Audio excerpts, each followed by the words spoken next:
0 Derby DE1 9TT. UK only. Entrance must be 18 or over. Lines close at 4 p.m. on the 21st of August. This is a network giveaway. Entries will be pulled. Please check the closing time if listening or watching on demand. Join me, Nana Akua, for an informative, interactive news programme with a difference. It's fun. No, he didn't say that, Dave. I'm so surprised. I think there's an element of truth to that. Join me from 3 p.m. every weekend, only on GBNews, Britain's news channel. Britain is not just a geographical expression. We are a people bound together by history and culture that are distinctively British. Join me to celebrate our music, theatre, artworks and literature, which we can explore and enjoy together. Everybody's welcome. Sunday with Michael Portillo. Every Sunday at 11 a.m. on GB News, the People's Channel, Britain's news channel. Welcome to Free Speech Nation with me, Josh Harwood. This is the show where each week we see what's happening in the world of culture, current affairs and politics. First we'll say, welcome to the UK. And we're not afraid to use our free speech so that you can use yours. It's not controversial in the slightest to anyone who hasn't lost their mind. Free Speech Nation, Sunday nights at 7 p.m. Only on GB News, the People's Channel, Britain's news channel. At GB News, we love to hear from you, our loyal community. So drop us a line at gbnews.com/yoursay. There you can talk to each other and also to the presenters live on air.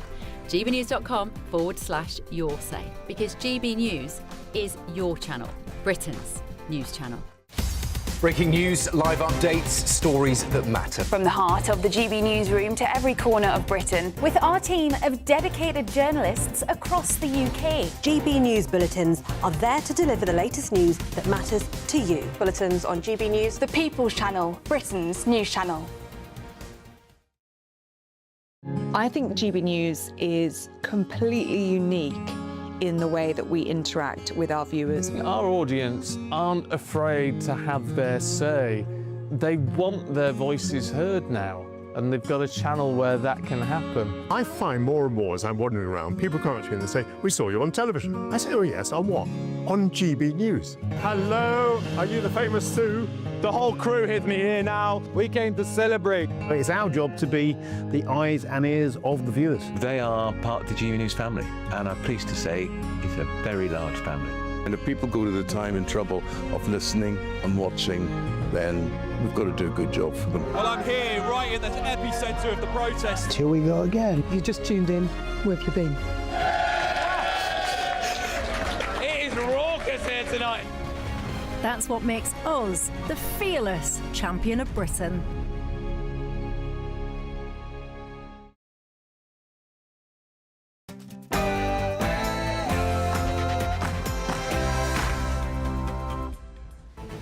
Good afternoon, Britain. It's 12 o'clock on Tuesday, the 28th of July. I'm Emily Carver. And I'm Mark White. Mean that anyone who did cross the channel and arrive in Dover could be immediately deported within around about a week. Give that a second, he's just dragging a line by the look of it. Is that a warning shot towards us? I don't know. That's what I was trying to work out. Okay. As far as I know, if you're having a live farming exercise... Well, the Shadow Home Secretary, Chris Philp there, accusing a French warship of firing warning shots as he was filming on a fishing boat in the English Channel. The numbers can fluctuate, but overall, boat crossings are down quite significantly year on year. Well, yes, that's finally our new Prime Minister forced to publicly address the illegal migration crisis. But is his optimism a tad premature? As we speak, more migrants are attempting to cross the Channel. We are very concerned that at least 6,500 rapists, killers and paedophiles, that's the minimum number, could be released by the 2nd of September. Well, the Conservatives demand emergency laws to block sex offenders from being let out of prison early. And so I please the police are investigating. Ultimately, it's up to them how far they take this. Yes, Reform UK have reported Green Party leader Zach Polanski to the police after he shared an Instagram post including a photo of a man wearing a T-shirt with the words "We're only making plans for Nigel" alongside an image of a guillotine. Andy Burnham says hard hats are as important as graduate caps in a bid to get young people working. But is there any substance behind this soundbite? Elsewhere, Europe burns. France and Spain are braced for more heat waves as deadly wildfires close in on Bordeaux. Yes, and those fires, the flames had died down, but have a look at the devastation they have caused. And you can see here smouldering ground. Just in the last few seconds, a few flames have even started appearing from there. So firefighters optimistic, but very much not out of the woods. A pro-Gaza protester who scaled Big Ben has been spared jail after a judge apparently admired his strong morals. But is that a fair outcome for a dangerous stunt that cost taxpayers almost £100,000?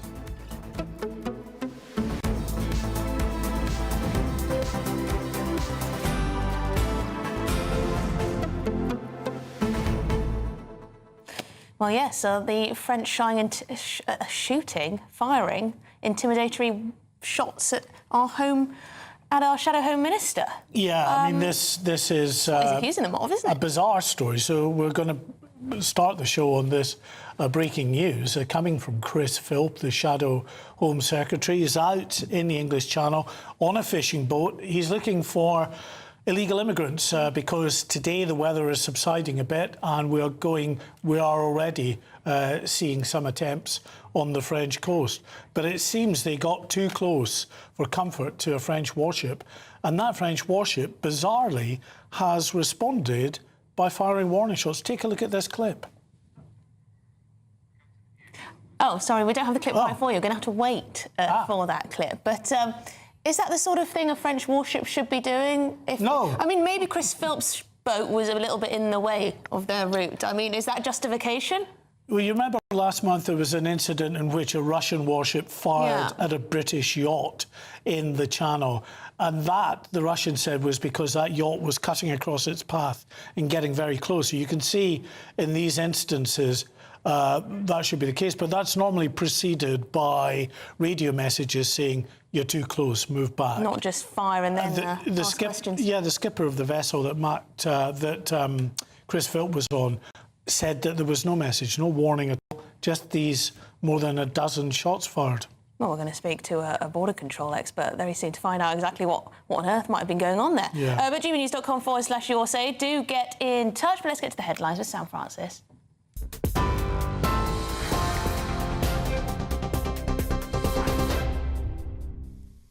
Thank you both, and good afternoon to you. Just after midday, the top story this hour, Andy Burnham has said he is on a mission to cut the number of young people out of work and education, but refused to set a deadline this morning. The Prime Minister made that pledge as he unveiled new technical education routes for 14-year-olds, aimed at giving pupils a clearer path from school into work. It means that from year 10, children will be able to combine English and maths with technical routes linked to jobs in the local area. But school leaders say they still need more detail on funding, capacity and how the reforms will work. It comes as figures show more than 1 million 16 to 24-year-olds are now not in education, employment or training. That's the highest level in more than 12 years. Well, Andy Burnham said this morning that Britain has spent too long treating university as the only respected route. The evidence is where countries have an education system based on that principle of parity, Germany or the Netherlands, they have far fewer young people who end up not in education, employment or training. And I think it's long overdue that Britain makes this change. And in England particularly, we build an education system that has a path at 14 for all young people, and we strengthen that offer on technical education. Kemi Badenoch is calling on Andy Burnham to bring in emergency legislation to block hundreds of prisoners being released early. It follows a warning from grooming survivors who say the answer to overcrowded jails must not be the release of serious sexual or violent offenders. The scheme was designed to ease severe prison overcrowding, with around 700 due to be freed in the first phase in September. Andy Burnham paused that plan last week and ordered an urgent review. Labour is claiming that it's fixing a prison system left on the brink of collapse by the Conservative government. But solicitor Amy Clowry is urging the Prime Minister to stand with victims.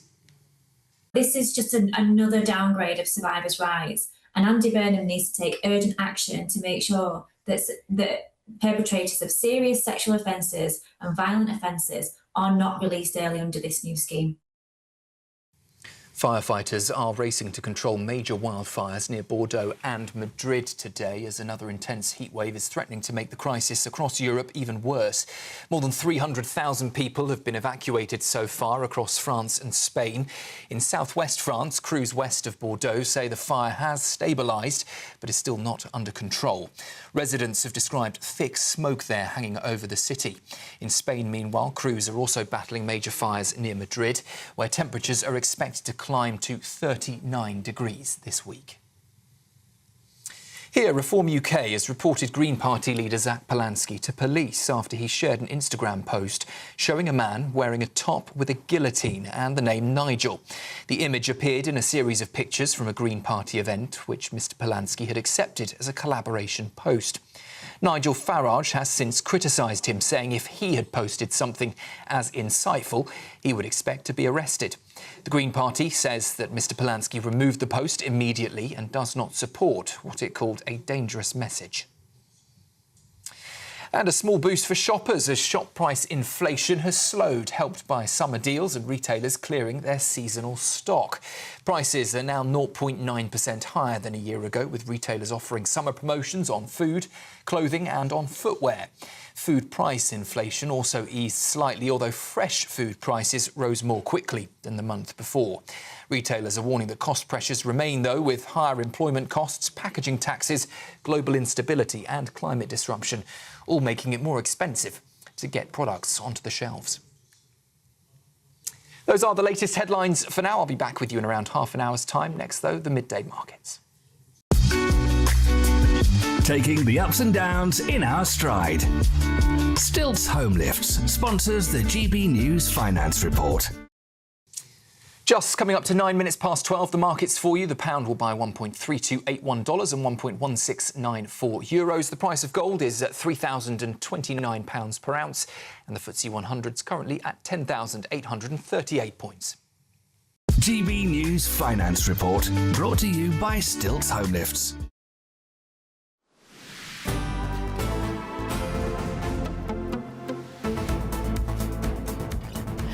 All right, good afternoon, Britain. It is 9 minutes past 12, and yes, that breaking news today to bring you. The French police have apparently fired 17 shots near Chris Philp's boat. Yes, the Shadow Home Secretary, Chris Philp, was out on a fishing boat taking some film of the illegal migration crisis. He was monitoring the crossings. Yeah, well, he's just posted this video on X. Take a look. Mean that anyone who did cross the channel and arrive in Dover could be immediately deported within around about a week. Give that a second, he's just dragging a line by the look of it.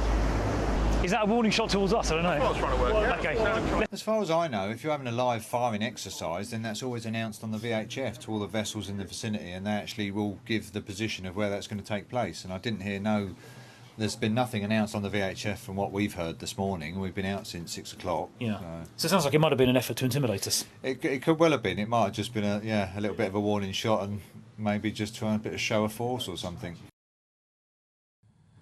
Well, I mean, as I say, it's just incredible. We hear about warning shots being fired on occasions. Normally, as Matt Coker, the skipper of that fishing vessel, was telling Chris Philp there, normally it would be preceded by a radio warning to move to a safe distance. The warning shots are almost a last resort. Anyway, to tell us a bit more about this is maritime security expert Henry Bolton. Henry, thanks very much for joining us this afternoon. What do you make of this? This is odd. Actually, Mark, sorry, I'm going to slightly disagree with you. I don't think it is odd. I think for a British mind, it's slightly odd. We think of border force vessels, for example, being law enforcement, effectively police vessels.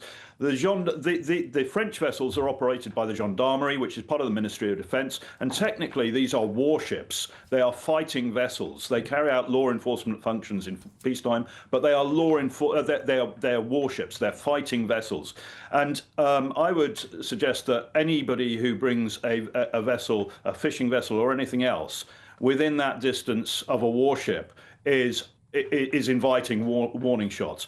The normal thing is that if you get within 250 meters thereabouts, which is around about what that video seemed to show, that Chris Phelps's boat was about 250 meters, 300 meters from the French ship. At about 250 meters, the crew of the French ship would have felt that they now were losing sea room for maneuver. And as a warship, it is absolutely critical that you're able to maneuver rapidly and sharp. Are you still there, Henry? Oh, we've lost him for a moment. Yeah, I think we just lost Henry for a second. So Henry's saying there that it may have been Chris Philp's fault for getting in the way, getting too close. Listen, getting a bit cocky in the English Channel. I've got a lot of time for Henry Bolton, but I will disagree with him right back there. This is not usual at all. Yes, of course, that is a military vessel, effectively, that is taking on patrol duties in terms of looking out for migrants in the English Channel. But it would be the equivalent of our offshore patrol vessels, HMS Mersey, for instance, out there in the English Channel, and then firing warning shots at a French fishing vessel. It wouldn't happen without any kind of radio warnings to the fishing boat to get out of the way. But maybe they didn't have time for that. Maybe there was, they had to manoeuvre the ship quickly, rapidly. There was too much inertia. Listen, I also know Matt Coker, the skipper of this particular boat. This guy. We've been out with him filming on multiple occasions when we've been filming boats in the Channel. And Matt doesn't take risks. He doesn't get to a point where he is in danger of cutting across a vessel like this. So, Henry, I know you won't mind, but I'm just going to push back a little. I think that this is very unusual. You're right in saying this is a military vessel that's taking these constabulary duties on and looking after migrants, and, they may have different rules there, but it would be the equivalent of one of our offshore patrol vessels firing warning shots at a French fishing vessel or British fishing vessel for coming too close. It wouldn't come, that final task of opening fire effectively wouldn't come without radio warnings, repeated radio warnings to get out of the way.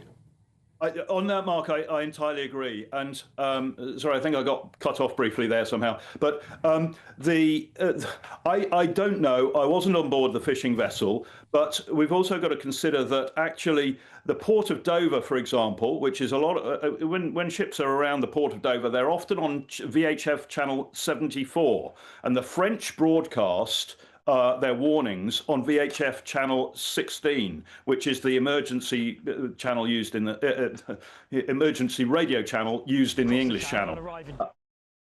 And so I still find it strange, though, Henry, because what Matt Coker does on his boat is he has a number of VHF radios that monitor channel 16 and other frequencies as well. So he's pretty much across it. And as I say, he's the kind of skipper, he's expert at this. He gets film crews to a position where they can film the likes of migrant boats or these warships without interfering with them. So I just find it very, very odd that the French have resorted to firing warning shots without apparently issuing any kind of radio warnings.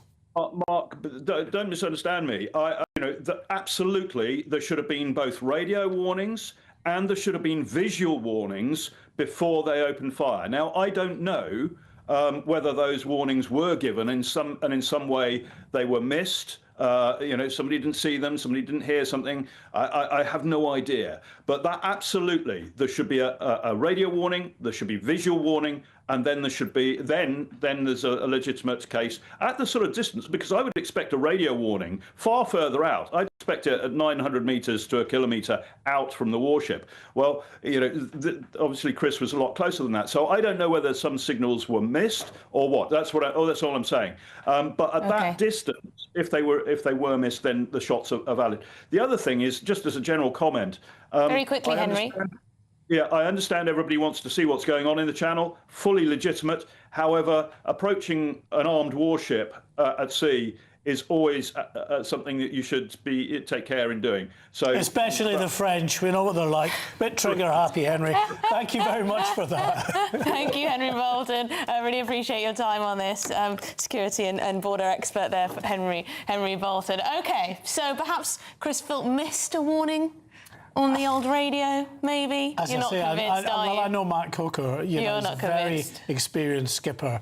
I think the French, for whatever reason, just got a little bit peeved and decided to fire off a few shots. Yeah, go away, Chris Philp, and your little fishing boat. Don't want you here.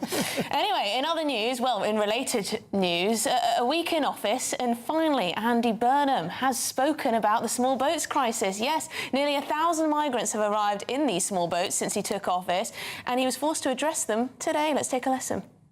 The Home Secretary has brought forward a very rigorous plan in relation to this, and let's remember, of course, the numbers can fluctuate, but overall boat crossings are down quite significantly year on year, so that does suggest that the plan is working. Of course, there has to be rigorous checks so that people are not put through into a situation where they are out without the relevant safeguards, and absolutely I can give you a commitment that that is the clear instruction that I am giving, that all relevant and necessary checks must be done. It's about getting a grip on the entire situation. I raised this repeatedly through the Makerfield by-election. The public want to see control being exerted. And while we've made progress, there is more to do, and I recognise that completely. But the trend is down, and the number of people being removed is up. So the figures are pointing in a better direction, but there is much more to do. You know, I just don't think he's too confident and comfortable on this particular topic. Absolutely. That comes across very clearly. He doesn't know much about it, I don't think. Yeah. I just get that sense. I mean, numbers are down, but the fact is there's a lot of issues at play here. Wind in the channel is a big one. That's why today the wind is dying down a little bit, and we're seeing more attempted crossings. There's change in the tactics that's underway, but as I say, I don't think he's that comfortable talking on this issue. No, he's talking about all these checks. I'm not sure exactly what he was talking about. Let's speak to the Labour MP for Chatham and Aylesford, Tris Osborne. Tris, we're sensing, you know, it's been a week, and Andy Burnham finally been asked, or you know, forced to confront this issue. Tell us what he thinks. Not really convinced that he may be on top of the detail on this one. Well, look, Andy has only been in 7 days. He's got a busy agenda. Clearly, we've made lots of announcements on cost of living in the last 7 days. But actually, fundamentally, the Labour government is delivering a more controlled migration system. Just in the last year, we've seen a 40% reduction in boat crossings. We've seen significant increase in migrant returns. And we have reformed the immigration system so that we can process asylum requests and appeals more quickly. And I think even on your own programme a few weeks ago, your Security and Home Affairs spokesperson said that the Smash the Gangs policy of the Labour government was beginning to show some outcomes. And just on the weather issue... Mark here, our Home and Security editor. Yeah, that was me. I'm the guilty man. But what I actually said was that the additional police resources in the north of the coastline there were having an effect, were pushing the migrant gangs further down the coastline, but they adapt and overcome, and that's what we're seeing at the moment. You know, they are pushing fewer boats, but with more people further down the coast. So while there's a reduction at the moment, it may just be a temporary reduction. Well, you're absolutely right. We do need to keep on monitoring this situation. And of course, criminal gangs will adapt to any policy positions that we put forward. But as you said, we have seen an overall reduction in boat crossings. And actually, if you look at migration into Europe more broadly, the migration is down as well. So this isn't just a singular issue with Britain. It's about international agreements. And we've led on those with France and other countries so that we can improve our security on our border. And whilst I'm not taking anything for granted, and neither is Andy, these things can fluctuate. Fundamentally, we have had a relatively calm summer, and in years past where we've had similar weather to this, we have seen significantly increased boat crossing. So I'm not claiming that the mission is complete, absolutely not. But what I'm saying is there are some real indications now that we are getting a grip of the boat crisis, but also the asylum system, which was left broken by the previous Conservative government as well. Yeah, Tris, do you think we can expect Andy Burnham to, well, mostly just defer to his Home Secretary on this one? That seems to have been the answer so far when our journalists here have spoken to the government spokesperson. It seems to be, well, the Home Secretary is on that issue. The Home Secretary is on that issue. Is that the way it's going to go? Well, look, Andy has just answered the question. You've just shown the answer he gave. So he is happy to be challenged on all areas of policy. But reality is the Home Secretary is the one which has the daily updates and the detail. It is the Home Office which is fundamentally tasked with control of the border and has oversight over these issues. So it's not irresponsible to delegate responsibility to your senior secretaries of state. That happens with all governments. I think that's true. But prime ministers, if prime ministers are passionate about an issue and they want to change an issue, they go and speak about that issue. They don't just say, my Home Secretary's running that. Do you see what I mean? You know, there are certain issues that Andy Burnham likes to talk about, for example, devolution, this new policy on fewer people going to university, perhaps, and that sort of thing. Clearly, immigration, not his top interest. I think that's fair to say, Tris, don't you? Well, as you say, you've just asked him a series of questions and he's given the answers to it. He wouldn't have given us any answers had we not have asked. Yeah, I mean, he was forced into talking about it, wasn't he, really? Tris, we'll have to leave it there, but I appreciate your point. Very clearly defined in the manifesto, and controlled migration is absolutely one of those top ones, and we are showing those results. And I expect Andy will have more to say about this over the next couple of weeks and months, absolutely, if he's asked questions on it. But Tris fundamentally, Osborne, we're going to have to leave it there because we've run out of time, but appreciate you coming on. Labour MP for Chatham and Aylesford there. We're going round in circles a little bit because, yes, Andy Burnham did answer a question on the issue. Because he was forced to. That is true. He was forced to, and clearly not his number one issue, is it, at the moment? I think he's content with the cover of the Home Secretary. Exactly. Well, this is Good Afternoon Britain on GB News. Lots more coming up. Yes, cold case detectives investigating the disappearance of estate agent Susie Lamplew in south west London say they remain haunted by the case 4 decades after she went missing. More on that after the break. And Reform UK have reported Green Party leader Zach Polanski to the police after he shared an Instagram post which included a photo of a man wearing a T-shirt with the words "We're only making plans for Nigel" alongside an image of a guillotine. All of that and much, much more coming your way on GB News, Britain's #1 news channel.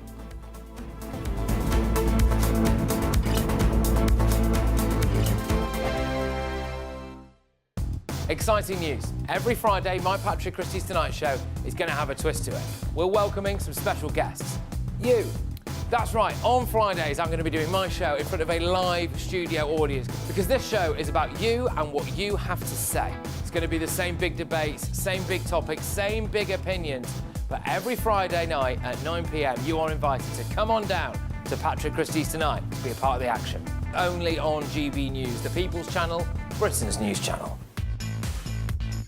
5 hosts, 5 opinions, 5 fearless debates, 5 unfiltered takes on the day's news. 5 reasons not to be anywhere else on Saturday night.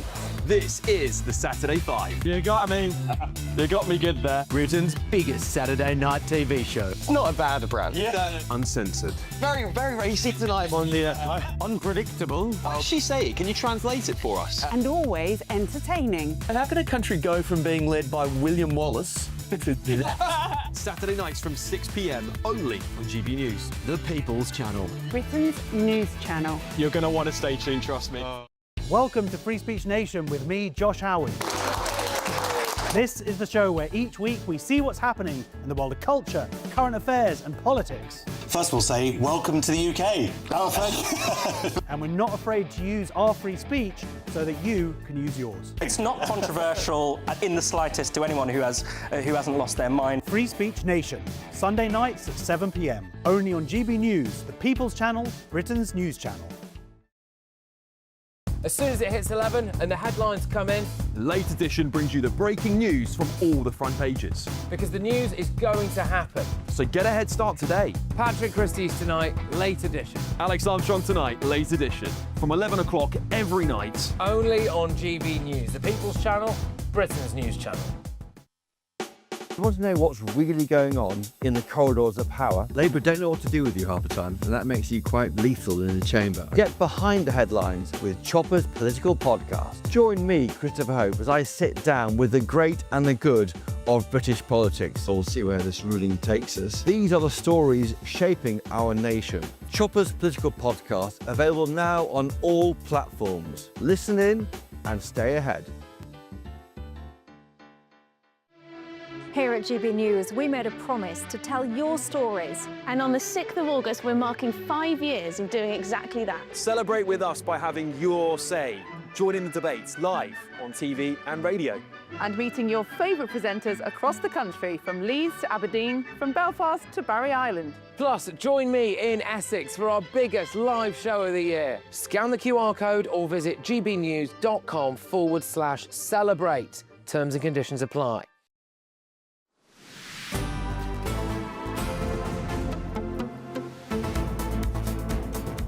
All right, it's now 12:27. You're watching and listening to Good Afternoon Britain. Now, Andy Burnham, yes, he's being pressed by the Conservatives to introduce emergency legislation to stop the early release of serious offenders. Well, the Prime Minister announced he's pausing the scheme last week and ordered a review.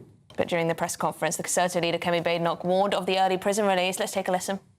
So I am asking that you stop the release of dangerous criminals before the 2nd of September, at least 6,500 of them, that the Labour government and Prime Minister Andy Burnham should revoke the commencement order now and then work with us for emergency legislation to stop this release before the 2nd of September.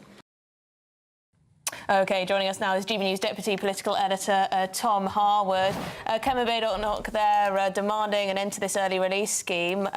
Does Andy Burnham have the ability to do that? Well, frankly, Emily, yes, Andy Burnham could do that today. He doesn't need to recall Parliament to revoke the commencement order for the legislation that has enabled this early release scheme. But what Kemi Badenoch is asking the Prime Minister to do is, number one, revoke that commencement order. That is within his power as Prime Minister to do today. And number two, to then recall Parliament at some point before the 2nd of September to pass emergency legislation with exemptions to this early release scheme for killers, rapists and paedophiles. Very powerfully, Kemi Badenoch was sitting there at that press conference in the building next to me, surrounded by victims of the most horrific child sexual abuse in many cases, who spoke not just about their fear of what would happen if their abusers were released, but also the element of justice, the years that they spent fighting through the courts to have their attackers put behind bars, and the fact that in many of these cases, some of their abusers could be released from prison after serving a shorter amount of time than they spent fighting to get them put behind bars. It was the most powerful testimony from some of these incredibly brave women. But when it came to the specifics of the policy, I asked Kemi Badenoch about what her change would actually be. She spoke about building more prison places, about renting prison places abroad in countries like Estonia, and also about deporting foreign criminals. But all of these different solutions take a lot of time. To deport foreign criminals, we may need to leave the ECHR. That can't be done by the 2nd of September. Deals with foreign countries or indeed building prisons, none of those can be done by the 2nd of September.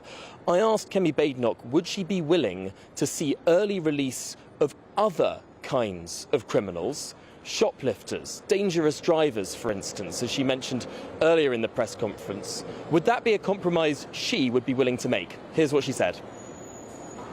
Of course, we would rather no one had early release. I'm not pretending that there is no challenge. There is a challenge. If you do have to release people early, release shoplifters, not paedophiles, rapists, or killers. This is just common sense. I'm offering a common sense solution. And I'm not here to say that everything that happened under Conservatives was perfect. We also had early release schemes, but we never, ever released this category of criminals. We never, ever released rapists, paedophiles, and killers early. That is what is, quite frankly, obscene about this early release scheme. And I feel so strongly about it, but it is not, this morning is not my place. It is really for these ladies to have their say. I think it is obscene. This is not the category of offender that should be released. So if that is the compromise, as you described, Tom, for much more minor crimes, then yes, of course. Well, that's what Kemi Badenoch had to say. It's worth adding also that she disagrees with the media reporting of a so-called pause on this scheme. Nothing has been done in reality to pause this scheme. It is still the law that on the 2nd of September, automatically, there will be a wave of early releases of criminals. Kemi Badenoch saying there that it's not accurate to describe this as a pause until the Prime Minister has done something to change statute or indeed has revoked that commencement order. Very interesting point there. Tom Harwood, our deputy political editor there in Westminster. One thing she suggests, renting prison places abroad. Hadn't thought about that. Yep. No, that's so we good. could just ask another country, you know, can you give up a few places? Yeah. About 1,000 places, please? The dingier and the dirtier, the better for those cells. Estonia, perhaps. Anyway, we'll see what happens. But it's a good point, actually. He hasn't really paused anything. No. It's not going ahead till September anyway. So it'll be interesting to see if he actually makes something happen before then. Yeah, big test on him if he recalls Parliament. Massive test, yeah. People are going to continue asking.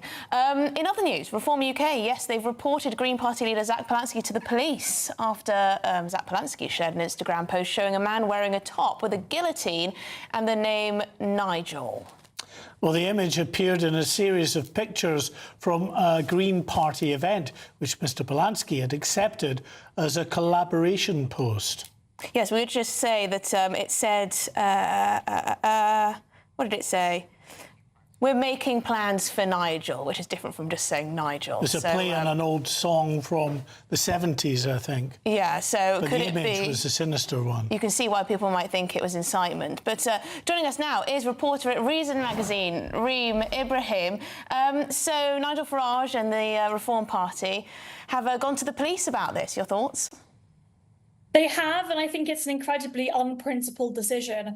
Part of the problem is that our entire conversations about free speech seem to be tit for tat. It's, I want free speech for my side and not for those that I disagree with. Now, look, the Instagram post was completely distasteful. It's a really, really nasty thing to say, and nobody should be saying terrible things like pictures of a guillotine, we're only making plans for Nigel. It's not nice, it's horrible. However, this does not warrant police involvement. And for a political party that is so frivolously taken free speech as though it is some kind of concept or principle that can be changed willy-nilly, I think is totally absurd. Lucy Connolly was on stage at their party conference, a woman who tweeted something pretty abysmal. She had over a year of her life spent behind bars, and that was a completely awful decision. It's terrible that Lucy Connolly was imprisoned for free speech, and It is awful that Reform UK want to try and get Zach Polanski in prison, or indeed getting police involvement. What about, though, Reem, what about, I take your point, and it's a principled position, but what about the fact that Anne Widdecombe, a Reform Party spokesperson, was murdered just a few weeks ago? Can you see that there might need to be a high alert when it comes to political incitement? I can completely understand why, especially because of Anne Widdecombe's murder, which is, I mean, we were all entirely heartbroken by those news. And of course, lots of us have spent lots of time with her at GB News. So it really is an awful situation. But we can't let emotion get in the way of our conversations about principles. If you believe in free speech as a fundamental principle, I believe in it from the Brandenburg test perspective. So in the United States, this is the general test that we use.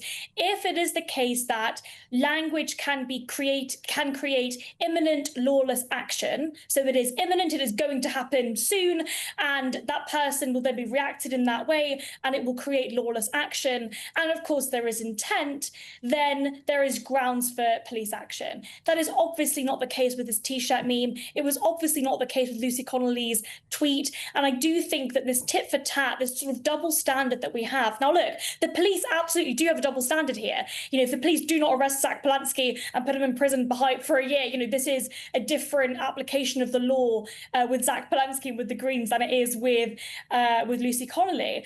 But as people that believe in free speech, and I thought that Reform UK did, they must look at this from a principled perspective. You cannot apply the law differently, or you cannot apply principles differently in different situations. And I'm awfully disappointed by this. I mean, Richard Tice quote tweeted me after I posted about this, accusing me of wanting politicians to be killed. The kind of emotional reaction you expect from a child. I mean, it really is abysmal that conversations about free speech have now taken such a turn. And honestly, Emily, I don't think anybody in Britain, any politician in Britain, actually cares about free speech from a principled perspective. OK, Reem, thanks very much. Appreciate your insight. I suppose, you know, from Reform's point of view, if the police don't do anything here, they at least have a strong argument for saying, well, look, there is two-tier policing, two-tier justice when it comes to issues like this. Yeah, but the other side are hypocrites. They're trying to shine a light on double standards, perhaps. But I take Reem's position, you know? Yeah. Free speech needs to be for all. But a Green Party spokesperson said, after attending a public event, Zach accepted a request to collaborate on a post with several images. Once this image was brought to his attention, he immediately unshared the post. He unequivocally does not support this type of dangerous message. Well, this is Good Afternoon Britain on GB News. Lots more coming up on today's show. Yes, Europe burns. France and Spain are braced for new heat waves as deadly wildfire closes in on Bordeaux. We'll bring you the latest from the southwest of France. Your GB News, Britain's #1 news channel.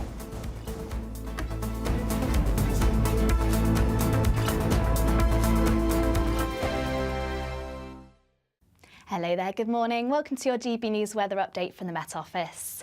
It's going to be hotting up over the next couple of days. Plenty of sunshine across the south, though often a bit cloudier with some showers further north. And we'll see this north-south split in the weather over the next few days. Areas of low pressure swinging in towards the northwest, though high pressure still very much dominating the south. Now, it's quite a wet start across Scotland this morning. Most of that rain has cleared away, but we've still got this band of showery rain just clipping parts of Northern Ireland and southwest Scotland. To the south of this, plenty of clouds across northern areas of England and Wales. Quite a cloudy afternoon, the odd spot of rain, but further south, very dry, lots of sunshine and feeling a lot hotter than what it was yesterday. Temperatures just about pushing into the low 30s across much of the southeast. Then to finish off the day across Scotland, still quite a lot of cloud around, and this band of showers will continue to push up from the southwest, turning quite heavy at times across the hills, and still some showers lingering towards the north and west of Northern Ireland. Quite a cloudy day still across northern parts of England, northwest Wales, still the odd light shower possible, but across much of south and southeast England remaining dry with clear skies, and it will remain that way through the course of the night. Temperatures will dip away, but actually for most it's going to be quite a mild and muggy night, even some mist and fog developing across southwest England, southern parts of Wales, and the showers will continue to move their way across parts of Scotland, Northern Ireland and southern areas of Scotland as well. For most, though, it's a mainly dry night, still quite warm and muggy in the south and southeast. Now, Wednesday is an even hotter day to come across much of the southeast. Lots of sunshine here. But across Northern Ireland, Scotland, it's a cooler day and we've still got this continuous cloudy skies and these outbreaks of rain just pushing into the far northwest here. So once again, still that north-south split in the weather, with highs reaching around 35 degrees in the southeast, been towards the low 20s across the north. Thank you, Britain, for all of you who listen to GB News Radio. Whether you're at home or on the go, you're making us Britain's news channel and Britain's radio station.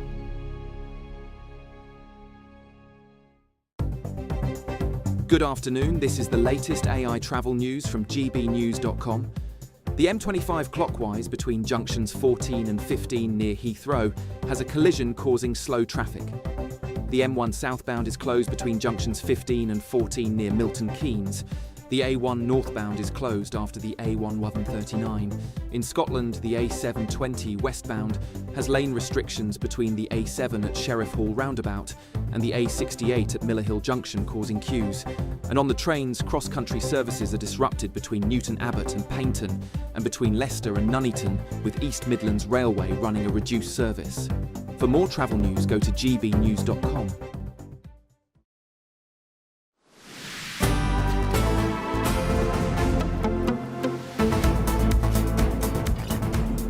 OK, we've been reporting, obviously, for the last few days on these wildfires sweeping so much of southern France and indeed parts of Spain. Well, our reporter Will Godley joins us now from Bordeaux, the epicentre of the fires.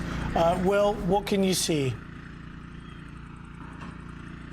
Well, Mark, Emily, good afternoon to you. Lots has changed just in the last few hours here. This morning, speaking to firefighters and military here, they were telling me how optimistic they were that over the last 24 hours they'd managed to get this fire under control. But just having been here for the last 90 minutes or so, we've seen in what you can see now, scorched land here, just pockets of flame suddenly erupt and firefighters rush to the scene to put it out. So still very much these fires underway. And if you look over here, you can see what is a plume of smoke. Just in the last 5-10 minutes, there have been 6 aircraft all carrying water, landing, putting the water on that. So those flames there somewhat dying out slightly. But have a look over here just now in the last minute or so, these flames starting here in the forest. I had hoped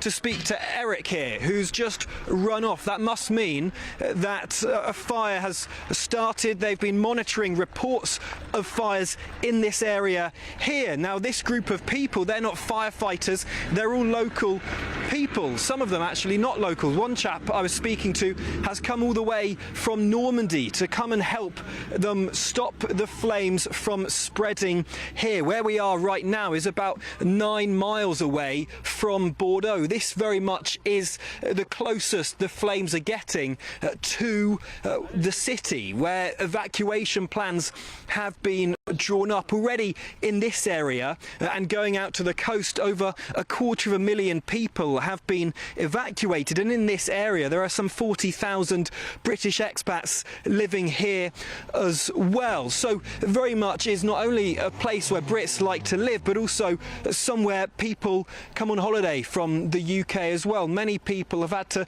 change their holiday plans as a result of these wildfires. Other people I was speaking to yesterday, we'll just come here so out of the way, Steve. Other people I was speaking to yesterday said they're monitoring the situation closely. So these people, as I say, are not firefighters, they're local people, many of them farmers, many of them gardeners in this area, and they come here to this well where they've been filling up their containers with water. It's taken them some from here, and now they've gone on to go and fight the fires here that are still raging on.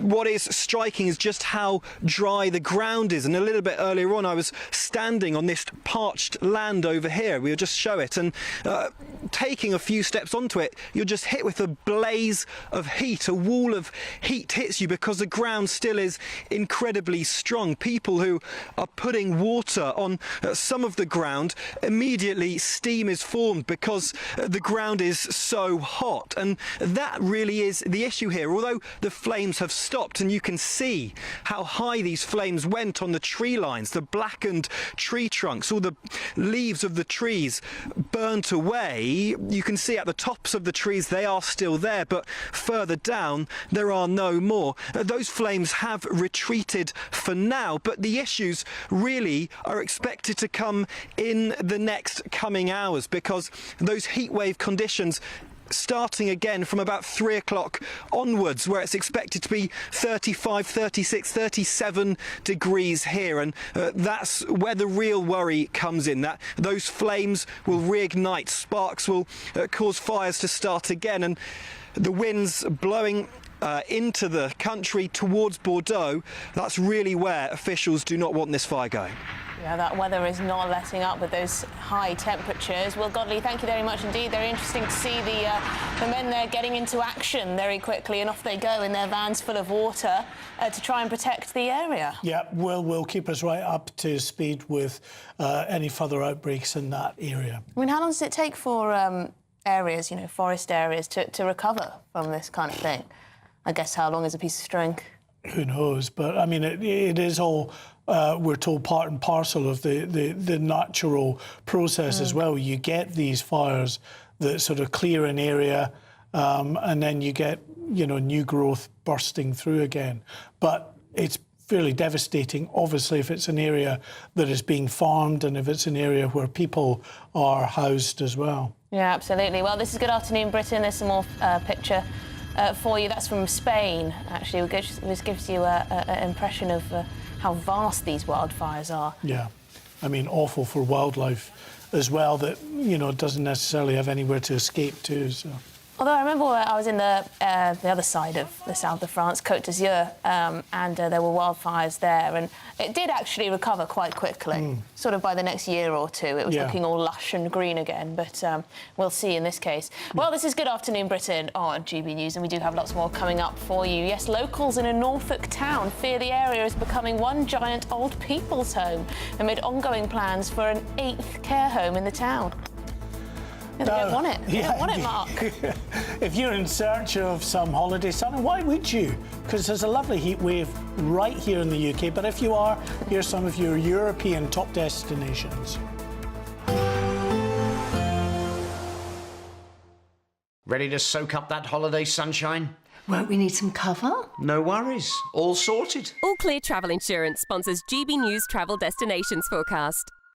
Hello there, you're heading away for the summer holidays. Well, it's turning very hot across parts of France and Spain. High pressure dominates across Europe, bringing plenty of dry weather. Very warm across the Canary Islands as well as towards Madeira. Coastal areas of Portugal and Spain will be cooler, and temperatures in the high 20s, low 30s. Towards Italy, though, as well as Greece, very hot indeed. There is a risk of thunderstorms as well across the Alps, but it does remain fine, dry and warm into the weekend as well. All Clear Travel Insurance sponsors GB News Travel Destinations Forecast. This is GB News, Britain's news channel. There was a Ryanair flight from Thessaloniki in Greece, and a part of the plane hit the window and pulled it out. And so this man, a 61-year-old Serbian man, was sucked out of the window. And his wife, she says that she was desperately holding onto his legs to keep him inside the plane for 5 minutes. Wow. It was horrendous. Apparently the aircraft did eventually land normally and passengers were safe, and a replacement airline was sent. He was taken to hospital with friction burns. It was a part of the propeller had come loose from the engine, and it had hit the window, and that's what had taken the window out. So it wasn't as though it was thought to be loose in the first place. But can you imagine? No. I mean, I don't want to. Unbelievable. I'm not a good flyer, I have to admit. This terrifies me. GB News, the People's Channel. Britain's newsroom. Weekday mornings from 9:30. Weight loss jabs could help children as young as 6 who are living with obesity. When did we start saying living with obesity? Can we not say obese children? Is that not politically correct? Well, delighted to be joined now by Sarah LeBrock, Director of All About Obesity. Sarah, I think a lot of people will feel slightly uneasy about children getting on these jabs, simply because we sort of expect, I don't know, diets to be managed by parents. Yeah, I can totally understand why people would think that. But the point we're not talking about just overweight children here. We're talking about children living with obesity. And interestingly, you say, why do we say living with obesity? It's because they're living with a chronic condition. GB News, the People's Channel. Britain's newsroom.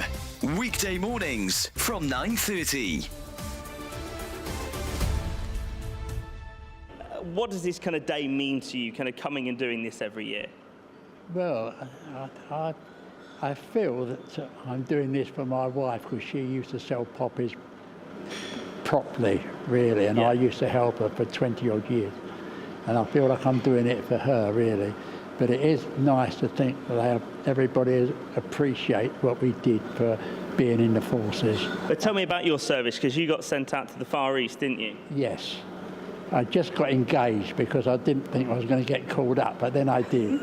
In your jacket here, you've got one medal for national service and one for that Hong Kong medal for that. To be honest, I was 18 years old and I was very excited about going. It was an adventure to me. The People's Channel.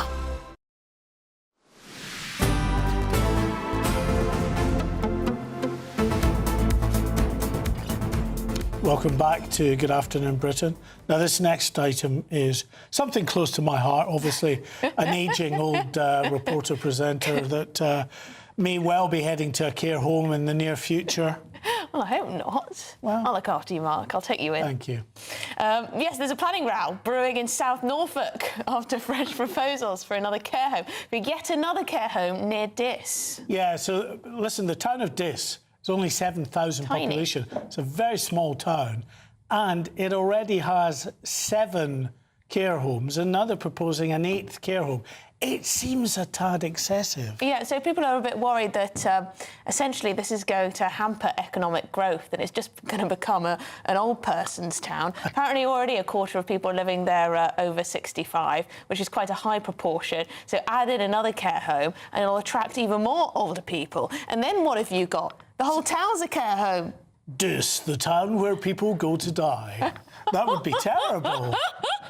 Obviously, they want their town to be young and vibrant, while at the same time, of course, caring for the elderly population in that town itself. So, look, you know, they've got to be cared for, and if they have an older population in the town, then I think it's reasonable to build another care home. But what they absolutely need to be doing, the local authority, is to get more in the way of employment and a younger demographic. Well, there's nothing stopping people from cracking on and having a few kids and bringing down that, you know, average age, is there? Well, get on with it. Yeah. Well, start a business. So, listen, I can understand the people of Diss being a little bit concerned that the demographics are shifting very markedly, but... Although I imagine some of you at home might be thinking, well, a care home's better than a migrant hotel. Well, exactly. Which they're chucking up in most rural villages at the moment. Well, let's hope they don't have a migrant hotel near them as well. That really would be the end. Anyway, we've got a 8 right care of reply. homes, probably excessive. Yes, we do. Yeah, a spokesman for South Norfolk Council said, as with all planning decisions, the committee will decide to approve or refuse solely on the merits of the application in front of them. The planning meeting is tomorrow and we are unable to add anything further until after a decision has been made. All right, well, we'll ask them after that. This is Good Afternoon Britain on GB News. Do not go anywhere. We've got a lot coming up. Let's take a look at the weather.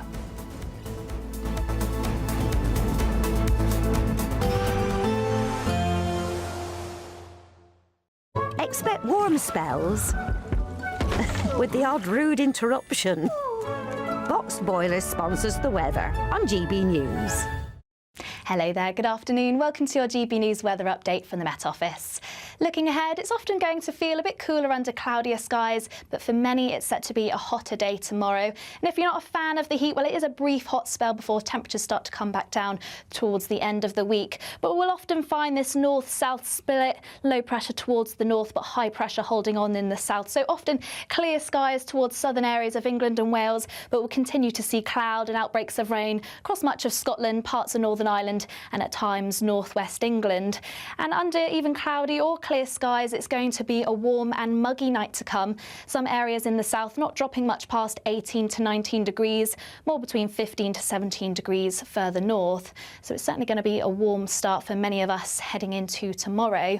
But across the north, still often quite cloudy, some spells of rain. This rain could turn quite heavy as it pushes up over high ground, more showery in nature towards the far north of Scotland. Some spells of rain just pushing into parts of Northern Ireland, northwest England, otherwise quite cloudy here, even if you don't catch any rain. And there could be some cloud first thing across western areas of Wales, but otherwise it's going to be a warm and very clear start to the day, gradually warming up more and more as the day goes on. Another very hot day in the sunshine across much of England and Wales. Towards the north, though, a slightly cooler day under cloudier skies, and we've still got this continuous band of rain feeding in across parts of Northern Ireland and western areas of Scotland. So a cooler, fresher day here, but across much of England and Wales, it's set to be another hot day. Temperatures pushing into the mid-30s across the London area and parts of the southeast. To finish off the day, we'll continue to see that north-south split, often cloudy across the north with showers, clear skies across the south. Now, Wednesday looks like to be the peak of the heat before temperatures start to come back down. Still high pressure holding on though, so lots more sunshine to come, but often cloudy with showers further north. Expect warm spells with the odd rude interruption. Boxed Boilers sponsors the weather on GB News.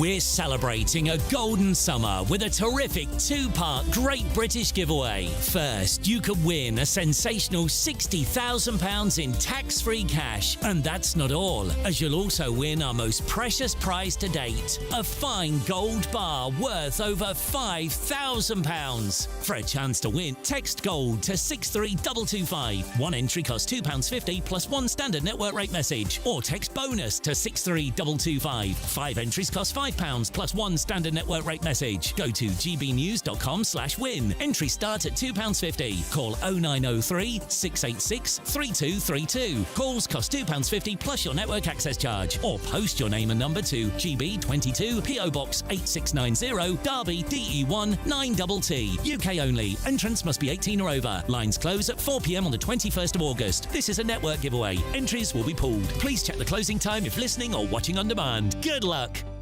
Bold. They are under no illusion. Ray. Are you a human trafficker? Boundless. I've had enough of the nonsense, and I'm not afraid to say it. Don't get this on the BBC. Every weeknight, I tear through the headlines. The smell of gasoline. Should we be worried about it? From Westminster madness to cultural war chaos. I'm going to do now, they are throwing things out the car as we speak. Get ready, Britain. Here we go. Patrick Christie's tonight, weeknights from 9 p.m, only on GB News, Britain's news channel. I've been in Westminster for a long time, but I know that though power may be here, its effect on people's lives is across the whole of the country. We may be where rules are made, but it's where they're implemented that matters. Join me, Jacob Rees-Mogg, for forthright and frank discussion on where Britain has come from, where it's going, and where it will end up. That's State of the Nation, Monday to Thursday, 8 to 9 o'clock. Vox Populi, Vox Dei. From court mornings to warm family brunches. From football to tennis in the car. In the kitchen. GB News Breakfast is there. With the stories you need and the conversations that matter. Anyway, let's talk business. Well, it has been a historic night in British politics. It's astonishing, isn't it? We're here again. To start your day just right. GB News Breakfast. Every morning from 6 a.m. Only on GB News. Britain's news channel. You want to know what's really going on in the corridors of power? Labour don't know what to do with you half the time, and that makes you quite lethal in the chamber. Get behind the headlines with Chopper's Political Podcast. Join me, Christopher Hope, as I sit down with the great and the good of British politics. We'll see where this ruling takes us. These are the stories shaping our nation. Chopper's Political Podcast, available now on all platforms. Listen in and stay ahead.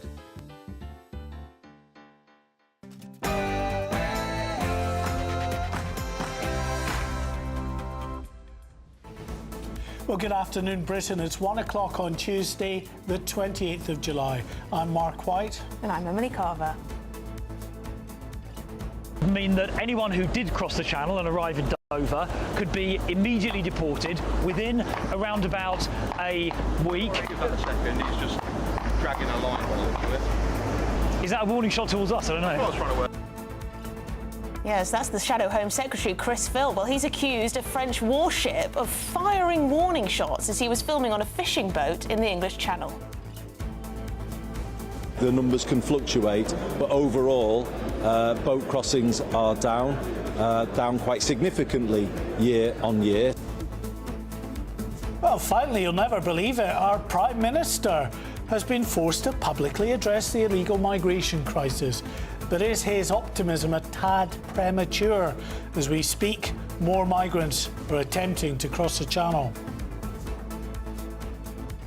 We are very concerned that at least 6,500 rapists, killers and paedophiles, that's the minimum number, could be released by the 2nd of September.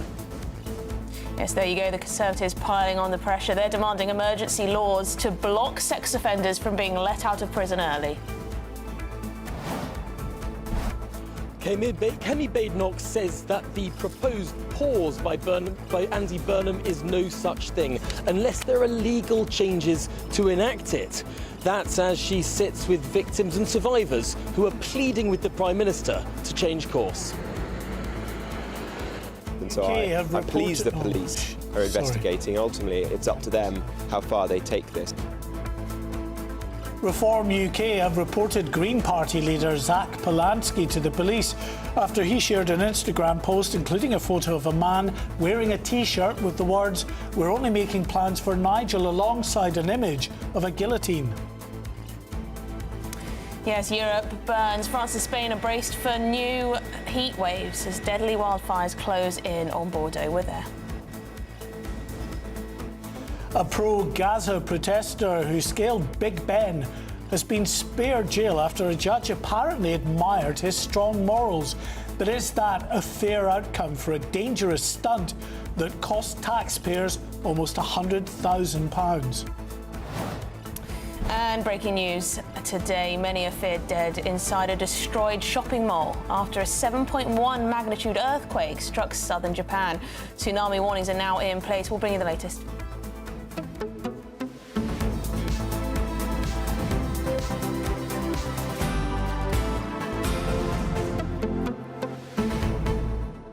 Yeah, this story caught my eye, this pro-Gaza protester this morning, because I can't believe he's been almost completely let off. Yeah. Suspended sentence. He scaled Big Ben because obviously he thought his cause was important enough to do so. Cost nearly £100,000 for the emergency services and whatnot to get him down and, you know, make sure everything's all right and make sure he's safe up there and all of that. And then the judge seems to say that he had a just cause. Yeah, that he admired his strong moral character. For me, that's the most worrying aspect of it, as if, the judge is leaning on the side of those who support standing up for the rights of those in Gaza, which, of course, many people absolutely, rightly support that, but they don't then take part in direct action like this. Would he say the same if someone had gone up there with an Israeli flag? Well, the thing that's worrying about this is we have governments who have gone to the trouble of prescribing a pro-Gaza group such as Palestine Action because of the direct action that they've been taking that really crosses a line into very dangerous actions. Yeah. And they are now a terrorist organisation under the law. So here you have a judge saying that he's effectively agreeing with the moral standpoint of someone taking this kind of direct action. I think it's a bit... Well, I don't really want to know. whether the judge agrees with his political statement or not. Well, I kind of want to know if that's then factored into him not jailing this person but letting him off effectively scot-free. Yeah, he was given a 14-month prison sentence, but suspended. Yeah. So he won't be seeing no prison sentence, essentially. Anyway, we'll get into the detail of that one because I think it is quite alarming if that was a mitigation, if that was a factor in why he didn't go to prison. Anyway, gbnews.com/your say. Well, let's get to the headlines with Sam.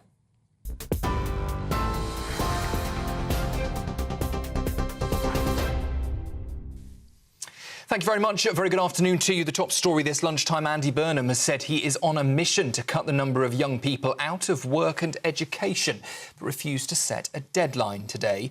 The Prime Minister made that pledge as he unveiled new technical education routes for 14-year-olds aimed at giving pupils a clearer path from school into work.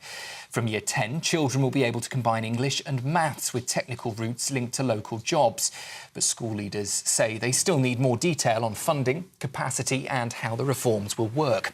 It comes as figures show more than 1 million 16 to 24-year-olds are now not in education, in employment or training. That is the highest level in more than 12 years. Well, earlier today, Andy Burnham said that Britain has spent too long treating university as the only respected education route. The evidence is where countries have an education system based on that principle of parity, Germany or the Netherlands, they have far fewer young people who end up not in education, employment or training. And I think it's long overdue that Britain makes this change. And in England particularly, we build an education system that has a path at 14 for all young people, and we strengthen that offer on technical education. Kemi Badenoch has called on Andy Burnham to bring in emergency legislation to block hundreds of prisoners being released early.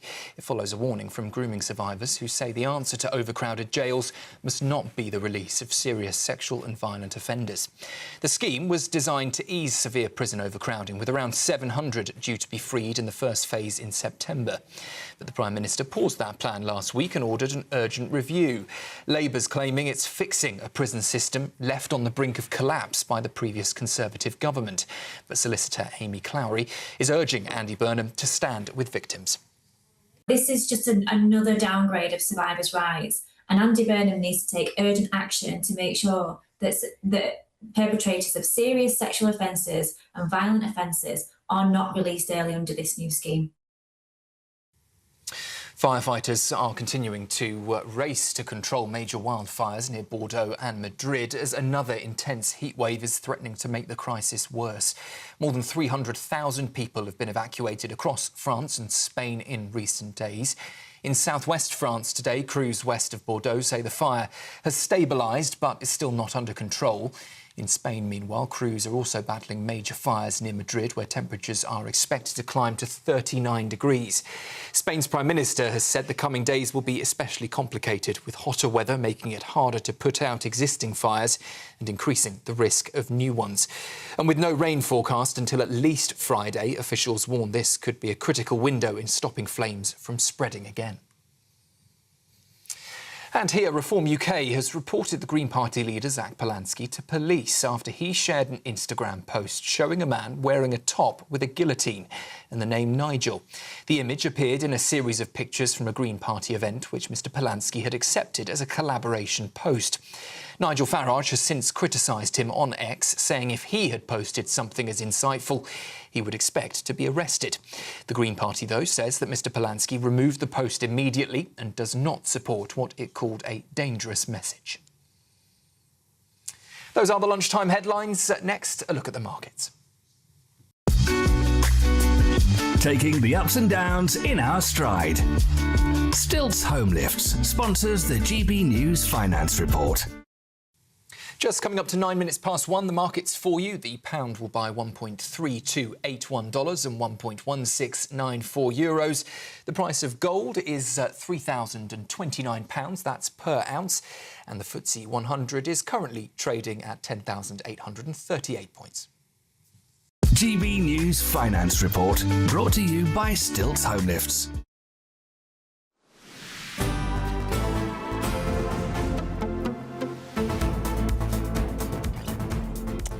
Well, yes, breaking news today from the English Channel. Bizarre news. The French Navy firing 17 shots near the Shadow Home Secretary Chris Philp's boat, his fishing boat that he was on, while he was monitoring illegal crossings. Yes, the latest we're hearing on this actually is that the UK government has contacted the French authorities, tried to get an explanation as to what happened here, because it is very unusual. The fishing boat concerned is skippered by a chap called Matt Coker, a very experienced skipper who takes out camera crews regularly to film migrant boats coming across the channel. He knows the rules, obviously, of the sea, how close to get to these naval vessels. And anyway, you would normally get warnings over the radio long before you would ever get to the point where they would open fire and issue warning shots. So take a look at this. This is the incident itself as it unfolded a little earlier today on the English Channel. Mean that anyone who did cross the channel and arrive in Dover could be immediately deported within around about a week. Give that a second, he's just dragging a line by the look of it. Is that a warning shot towards us? I don't know. That's what I was trying to work out. Okay. As far as I know, if you're having a live firing exercise, then that's always announced on the VHF to all the vessels in the vicinity, and they actually will give the position of where that's going to take place. And I didn't hear there's been nothing announced on the VHF from what we've heard this morning. We've been out since 6 o'clock. Yeah. So it sounds like it might have been an effort to intimidate us. It could well have been. It might have just been a little bit of a warning shot, and maybe just trying a bit of show of force or something. A show of force? Yeah, a warning shot? I mean, listen, it's very concerning, hence the fact that the UK government is seeking some kind of an explanation for that. Now, you heard Matt Coker, the skipper of that vessel, saying that if it was a live firing exercise, there would be a message over the radio. He has been in the wheelhouse of his fishing boat a number of times. There's multiple VHF radios there, listening to the frequency, channel 16, the emergency frequency, and other frequencies. So he would have known if the French had issued a warning that they were going to be indulging in a live fire exercise. It seems odd that they would do that so close to a fishing vessel anyway. So it's not something you can just miss. You've been on that boat, you've been with that skipper. He knows what he's talking about. He knows what he's doing. He'll be in on the radio. If the French had tried to get in touch, he would know about it. Yeah. So this was a surprise. And you could see actually as well from the interview that was being done with the Shadow Home Secretary Chris Philp, the boat was sort of shadowing a bit back from the warship, going in the same direction. So it wasn't heading towards the warship or cutting across it. So now I want to know from you, from your experience in the job of Home and Security Editor, whether the French will be open and transparent about what was going on here, or if it will be excuses. Actually, sorry, just getting a look at that, you do see the bow of the vessel is heading in the direction of that warship, but slightly towards the stern of the warship itself, but still well enough back, so as not to cause any kind of hazard to the warship. But as I say, normally long before any warship would resort to firing warning shots, there would be messages over the airwaves, even a loud hailer message. Yeah, but Mark, what are the French going to say, do you reckon? Are they going to sort of say, oh, well, you know, we're just warning because you were close to our ship? Possibly, but as I say, it is... we tried to get in touch. It seems quite an extreme action to take. Well, to fire intimidating. warning shots, Very intimidating. Well, that's certainly what Chris Philp believes, that this was an act of intimidation because the French don't like us over there showing the fact that many migrant boats come from their shores. And not just unhindered, it's hardly breaking news, but is it? escorted by these very same vessels that have opened fire next to a British fishing boat. And I'm sure many of our audience who are very up to speed on the issues surrounding the illegal migration crisis across the Channel, probably wondering why warning shots aren't fired near migrant boats when they come offshore. Just a little warning shot. Well, I imagine the French will say, it is not our fault. The English were too close to our warship. Go away. Something like Just that. a little warning shot. No harm done. Something like that, no? Maybe they might. We'll find out. We'll let you know when we hear back from the French authorities. But the government have got in touch to find out. In other news, Reform UK has reported Green Party leader Zach Polansky to the police after he shared an Instagram post showing a man wearing a top with a guillotine and the words "We're only making plans for Nigel" on it. Yeah, the image appeared in a series of pictures from a Green Party event, which Mr Polansky accepted as a collaboration post. Well, Nigel Farage responded, "If I was to post anything as insightful as this, then I'd be expected to be arrested, and so should Polansky. So are the left hypocrites?" Well, it's a good question, isn't it? Joining us now is the Deputy Leader of Durham County Council, Darren Grimes, and the trade unionist, Chris Webb. Darren, are the left a bit hypocritical when it comes to this sort of political violence incitement? Yeah, I mean, look, Emily, I actually, as a member of the Free Speech Union, you know, I thoroughly accept that free speech covers bad taste and it also covers pretty dark jokes. But Zach Polansky, on the note of hypocrisy, said that Graham Linehan's arrest over tweets at Heathrow Airport was proportionate.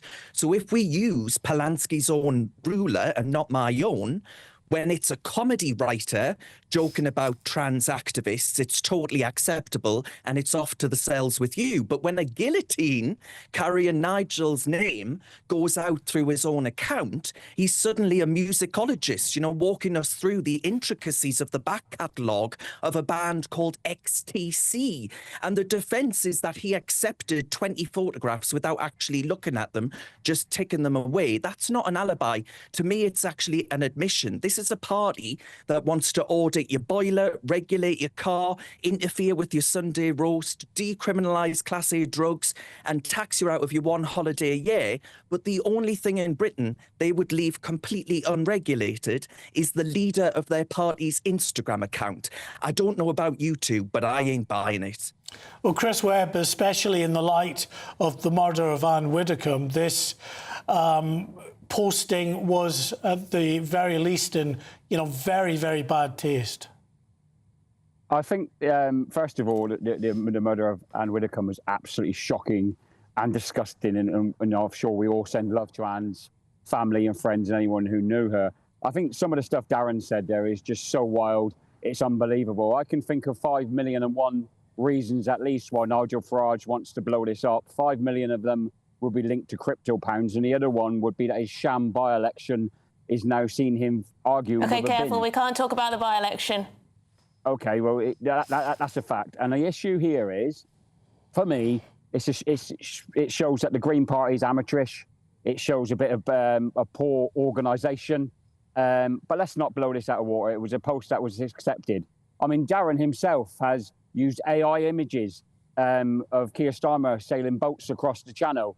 He's also used AI images of Keir Starmer trying to purport him as supporting Muslim radical Islamophobia. So I think we can take a rain check on some of this stuff. I think we can calm the rhetoric down a little bit. One thing that really, really does make me smile with the right of this country, is that they talk about free speech, they talk about the right for people to say things, but the smallest thing doesn't go their way, and they're the snowflakes. And I think that's exactly what's happened here. Darren, in his capacity as deputy leader of the council, put up AI-altered images. And he's OK, here let's put that to Darren. Darren, what do you reckon to that assertion that you're getting a bit snowflakey? Yeah, well, look, I think, Mark, the fundamental point that Mark makes there is right. You know, 3 weeks ago, Anne was killed in her own home, and Polansky himself then went on television and asked for more protection for politicians. And, you know, in this climate, I think he's right to do so. But surely then, after that context and conversation, he of all people should have understood what an image like that looks like right now whilst he was accepting it. And look, I am not calling for his arrest. I do not believe he should be arrested, but I do believe the police can make that decision. The rest of us, though, are left to decide for ourselves whether or not this was grotesque, careless and drenched in double standards. And even if it was just a reference to a pop pop song, I can argue just as easily that Sweeney Todd was just a programme about customer service in a barbershop. You know, it is an absurdity. We all know what was going on here. Of course, satire must remain free, but a guillotine aimed at a named political opponent isn't rendered harmless just because you've remembered some song lyrics. The law has to decide whether or not they crossed a criminal line, but we as voters can decide whether or not it crossed the line of basic decency and human understanding. All right, well, And let's give Chris the last word on that front. I think let's talk about basic decency. Let's talk about when the horrific incident with Henry Novak, when Nigel Farage openly was criticised for inciting violence. Let's talk about the fact that I put it to you, Darren, that you used fake AI to try and attack Keir Starmer and undermine him. And hang on, we're talking about potential incitement to violence. I'm not calling for the murder of any politician, am I? The issue for me here is you know, you're a young man, you're savvy on social media. You know exactly what's happened here, Darren. You know that a bunch of pictures, you know that a bunch of photos have come into Instagram. He's chipped a few, he's put it on. That's amateurish. That's stupid of him. He shouldn't do it again. But you know damn well that Farage is using this for cover for his dodgy crypto episode. I mean, it's just complete and utter nonsense. You know, we're not talking in the grand scheme of things. This is about one politician. Zach Polanski's not fit to run a bath. That's what this proves. And fundamentally, it proves that the left are hypocrites because they called for Graham Linehan to go to prison. You don't want to talk about it because it's not convenient for you that your leader is facing a bin in a by-election because he called that by-election to avoid scrutiny in Parliament. You've just been talking. Okay, right, we're going to have to end it there. Chris Webb and Darren Grimes, thank you very much indeed for your time. Sorry to wrap things up there. Yes, you have to be careful about talking about certain elections. We already had one warning. Read out big lists of candidates. We already had one warning there. Well, let us know your thoughts. Are the right being snowflakes on this one, or actually, you know, is there a bit of hypocrisy coming from the left? You know, if a left-wing politician, if people were going around wearing T-shirts and sharing T-shirts of things that could potentially incite violence, would that be okay? Would they want to report it to the police? Yeah, well, there you go. A Green Party spokesman said that after attending a public event, Zach accepted a request to collaborate on a post with several images. Once this image was brought to his attention, he immediately unshared the post. He unequivocally does not support this type of dangerous message. And I know we've been talking about Zach Polanski with relation to this, but what about that random guy wearing that T-shirt? Yeah. I mean, what kind of deranged loon do you have to be to wear a T-shirt like that? I mean, is it funny? Is it supposed to be funny? Well, clearly. Shocking? Clearly. Show a bit of edge? I don't know, it's a bit sad in my opinion. Anyway, this is Good Afternoon Britain on GB News. Lots more coming up. We are very concerned that at least 6,500 rapists, killers and paedophiles, that's the minimum number, could be released by the 2nd of September. Well, the Conservatives demand emergency laws to block sex offenders from being let out of prison early. All of that and much more coming your way with GB News, Britain's #1 news channel.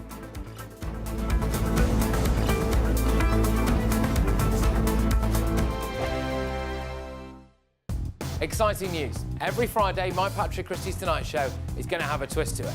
We're welcoming some special guests. You. That's right, on Fridays I'm going to be doing my show in front of a live studio audience because this show is about you and what you have to say. It's going to be the same big debates, same big topics, same big opinions, but every Friday night at 9 p.m. you are invited to come on down to Patrick Christie's Tonight to be a part of the action. Only on GB News, the People's Channel, Britain's news channel. Some people enjoy lazy Sunday mornings, but not me. What's the truth of the matter? So that's a very live question. Would you support him if he waters down these plans? Before the spin sets in, I'll be getting to the truth. This is personal. No soft questions, no easy answers. It's one thing if the state has rules in this country. It's another thing whether the police and others actually police them. Setting the agenda and holding those in power to account. You can't really blame her if the system is set up this way. You will not want to miss it, trust me. The Camilla Tominey Show, Sundays from 9:30, only on GB News. From the school run to the home run, watch a new show for all of Britain. He can say whatever he wants. A straight-talking show where all voices are heard. And, you know, when are we going to stop talking about smashing the gangs and actually do it? With the stories that matter from every part of our country. There's a bit of a crash landing there for your Chancellor. Bold, fearless and standing up for you. That's me, Martin Daubney, 3 p.m. till 6 p.m, weekdays, here only on GB News. The People's Channel, Britain's news channel. As soon as it hits 11 and the headlines come in, the Late Edition brings you the breaking news from all the front pages. Because the news is going to happen. So get a head start today. Patrick Christie's Tonight, Late Edition. Alex Armstrong Tonight, Late Edition. From 11 o'clock every night. Only on GB News, the People's Channel, Britain's news channel. Britain is not just a geographical expression. We are a people bound together by history and culture that are distinctively British. Join me to celebrate our music, theatre, artworks and literature, which we can explore and enjoy together. Everybody's welcome. Sunday with Michael Portillo. Every Sunday at 11 a.m. on GB News, the People's Channel, Britain's news channel. Here at GB News, we made a promise to tell your stories. And on the 6th of August, we're marking 5 years of doing exactly that. Celebrate with us by having your say. Join in the debates live on TV and radio. And meeting your favourite presenters across the country, from Leeds to Aberdeen, from Belfast to Barry Island. Plus, join me in Essex for our biggest live show of the year. Scan the QR code or visit gbnews.com/celebrate. Terms and conditions apply.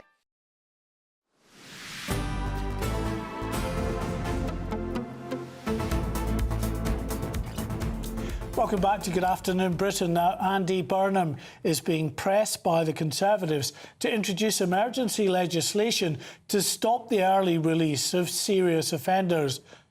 Yes, the Prime Minister said he paused the scheme last week and has ordered a review, but the scheme was already paused till September anyway. Yeah. But during the press conference, the Conservative leader, Kemi Badenoch, she warned of the early prison release. Let's take a listen.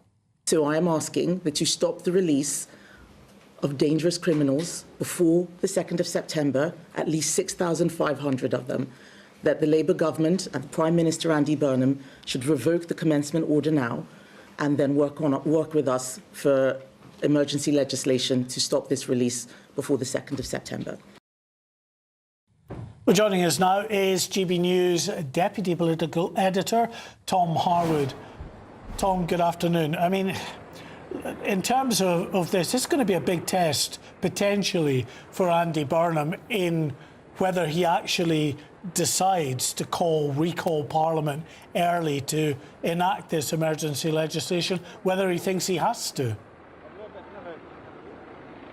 An absolutely enormous test, Mark. Now, the Prime Minister says he's paused the scheme, but the Leader of the Opposition, Kemi Badenoch, contests that claim because the statute is there, the law is passed, and the commencement order has been issued in order that automatically on the 2nd of September there will be another tranche of releases of people who have served just 1/3 of their sentence. Kemi Badenoch is asking the Prime Minister to revoke the commencement order of that legislation. That would stop the immediacy of the release. And then she says that the Prime Minister should work with the Conservative Party to find a way through, to pass emergency legislation to stop paedophiles, killers and rapists being part of that early release scheme. She told me earlier today that she would accept a compromise where some criminals of lesser severity do get released after serving just 1/3 of their sentence, as long as there were safeguards around those 3 categories: killers, paedophiles and rapists. Now, Kemi Badenoch was sat there at the press conference today flanked by some incredibly brave victims and survivors. I spoke to one of those survivors after the press conference, Carol Higgins, who had been abused for years by her own father. She had a 35-year fight to put him behind bars and is now worried that he will be released in September, having spent less time in prison than it took for her to get him behind bars. She says she fears what could happen in September. This is what she told me. I felt shocked, I felt sick, I felt tired of having to fight. I'm like, oh my God, what's going on? 33% of his prison sentence will have been served, and like I'm thinking, well, maybe that's only 2 and 3 years. That's why they're saying it less for him to serve. But that 2 or 3 years is a hell of a lot for me not to have to be looking over my shoulders. When he got 20 years, and the judge said that in 2019 because of the depravity of what he'd done to me and the serious psychological damage it's done to me, I felt like I got justice, and now I feel like I've had my justice ripped away from me with that, because it looks like, you know, if he gets even 2 years less than what he should have served, it's like saying, oh, well, it's not that bad what you did to her. I'm not going to get a 2 year less sentence, and me feeling this shock and horror of like what's happening, or ever being able to get over what's happened to me. Well, Carol has an incredibly moving story, but she is just one of 9,000 victims who received letters from the government in recent weeks telling them that their perpetrators, in many cases their rapists, may well be released on the 2nd of September. Wow, I mean, I can't imagine what that feels like. Dreadful. Tom Harwood, thank you very much indeed, our Deputy Political Editor. I mean, imagine that. You've gone through, I mean, it's not easy to get someone actually, you know, convicted of rape to begin with. And then once they're behind bars, to get a letter from the government saying, well, you know, your rapist could be up for release very soon. Well, absolutely. I mean, it must be horrifying. So many people think that and understandably so, that the sentences that is handed to these individuals anyway is not nearly as tough as it should be. Then to hear, as you say, that they're going to get out early must absolutely stick in the throat. Yeah, and things like domestic violence as well, just the fear that the perpetrator will come back round. It's just awful. Anyway, this is Good Afternoon Britain on GB News. We've got lots more coming up. Yes, a pro-Gaza protester who scaled Big Ben has been spared jail after a judge apparently admired his strong morals. But is that a fair outcome for a dangerous stunt that cost taxpayers almost £100,000? Yeah, all of that and much more after your latest news headlines with Sam.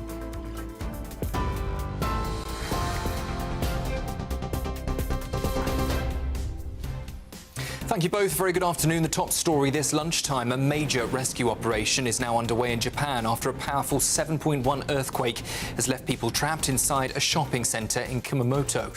Video shows people evacuating the area surrounded by smoke and dust. Officials there are also reporting multiple deaths and injuries, damaged roads, power cuts and collapsed buildings after the quake. A race is underway to control major wildfires near Bordeaux and Madrid before another intense heatwave makes the crisis even worse. More than 300,000 people have been evacuated across France and Spain so far, with temperatures expected to reach 39 degrees this week. Here, Andy Burnham has said he's on a mission to cut the number of young people out of work and education, but refused to set a deadline. The Prime Minister made the pledge as he unveiled new technical education routes for 14-year-olds aimed at giving pupils a clearer path from school into work. And Kemi Badenoch has called on the Prime Minister to bring in emergency legislation to block hundreds of prisoners being released early. It follows a warning from grooming survivors who say the answer to overcrowded jails must not be the release of serious sexual and violent offenders. Solicitor Amy Clowry is urging Andy Burnham to stand with victims. This is just another downgrade of survivors' rights, and Andy Burnham needs to take urgent action to make sure that perpetrators of serious sexual offences and violent offences are not released early in this new scheme. Those are the lunchtime headlines for you. I'll be back with a full roundup at 2. Tune in to GB News Radio wherever you are. Online, on DAB digital radio, on TuneIn, on Radio Player, on Nation Player and on your smart speaker. Just say, play GB News.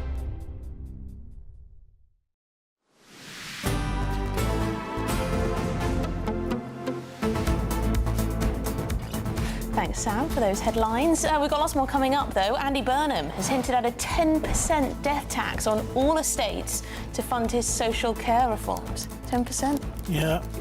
All that and, of course, much more coming your way on GB News. Britain's number.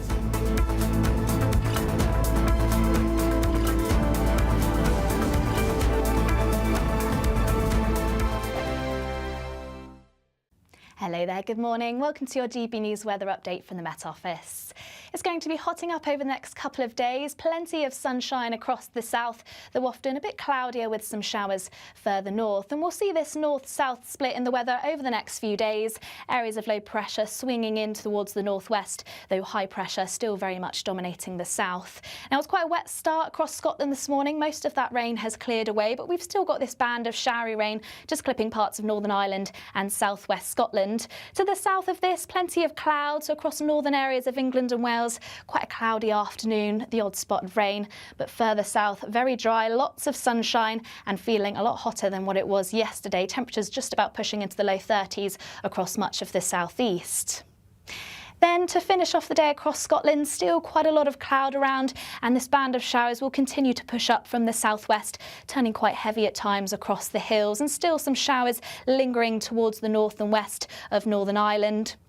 Quite a cloudy day still across northern parts of England, northwest Wales, still the odd light shower possible, but across much of south and southeast England remaining dry with clear skies, and it will remain that way through the course of the night. Temperatures will dip away, but actually for most it's going to be quite a mild and muggy night, even some mist and fog developing across southwest England, southern parts of Wales, and the showers will continue to move their way across parts of Scotland, Northern Ireland and southern areas of Scotland as well. For most, though, it's mainly dry night, still quite warm and muggy in the south and southeast. Now, Wednesday is an even hotter day to come across much of the southeast. Lots of sunshine here, but across Northern Ireland, Scotland, it's a cooler day, and we've still got this continuous cloudy skies and these outbreaks of rain just pushing into the far northwest here. So once again, still that north-south split in the weather, with highs reaching around 35 degrees in the southeast, been towards the low 20s across the north. Thank you, Britain, for the thousands of you who are becoming friends of GB News each and every week.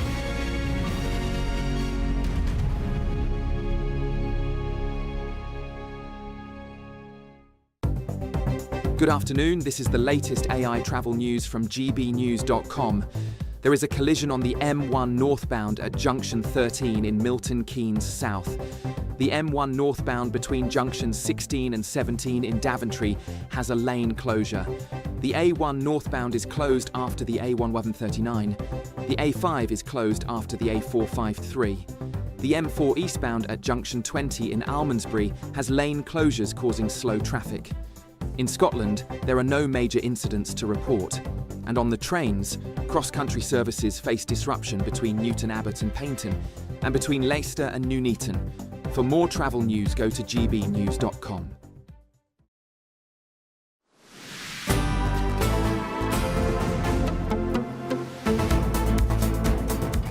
OK, it's 1:37. This is Good Afternoon Britain. Now, this is a horrific story. The sentencing of the funeral director Robert Bush, it continues today. It's what is expected to be a 5-day hearing. Yes, the court has heard how Bush was a cruel conman who fooled a lot of people in Hull with mild manner while using their grief to fund his lifestyle. Yeah, Bush is to be sentenced for 67 offences spanning 12 years, affecting hundreds of victims, a warning that this report might contain some distressing content. Well, we're joined now by GB News reporter Anna Riley, who's live from Hull Crown Court. A really distressing case, Anna. Truly distressing, Mark. This case has sent shockwaves through the nation and has prompted calls for more regulation in the funeral industry. Now, this case is a hearing set over 5 days to be sent Robert Bush to be sentenced on Friday this week. And yesterday and today we've heard from victim impact statements from the families affected.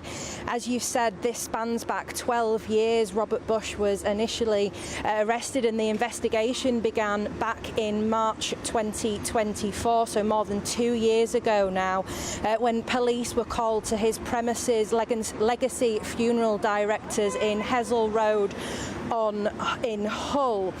And Hull Crown Court has heard today and yesterday that Bush had held bodies there for months after they should have been cremated, that he gave out the wrong ashes, that he took money for funeral plans without making any arrangements, and that he also stole charity donations that were collected at services. Police found 35 bodies in a cold storage room at the Legacy Funeral Parlour, most that were uncovered in varying states of decomposition, as well as human ashes. Some of the remains had been stored included a stillborn baby that had been there for almost 2 years. Bush told the police that he kept the bodies months longer than he should have done because of cash flow issues, and he said, and he also sought to downplay the state of his premises to the police force. Prosecutors told the court that the funeral director, Robert Bush, breached the trust of families on almost an industrial scale, and said that his crimes had affected the young and old across the community of Hull. Now, on this second day of sentencing, with these victim impact statements being given, we heard the harrowing descriptions of how families were given ashes by the rogue funeral director that were not the remains of their loved ones. A grieving daughter said the horrors at Robert Bush's funeral parlour made her think of bodies found in Auschwitz, while another described Bush treating her lovely father like a piece of meat. The court also heard how Bush was a cruel con man who fooled a lot of people in Hull with his mild manner while using their grief to fund his lifestyle. Now, the court continues hearing these victim impact statements later on this afternoon, and we'll have further updates when we hear them.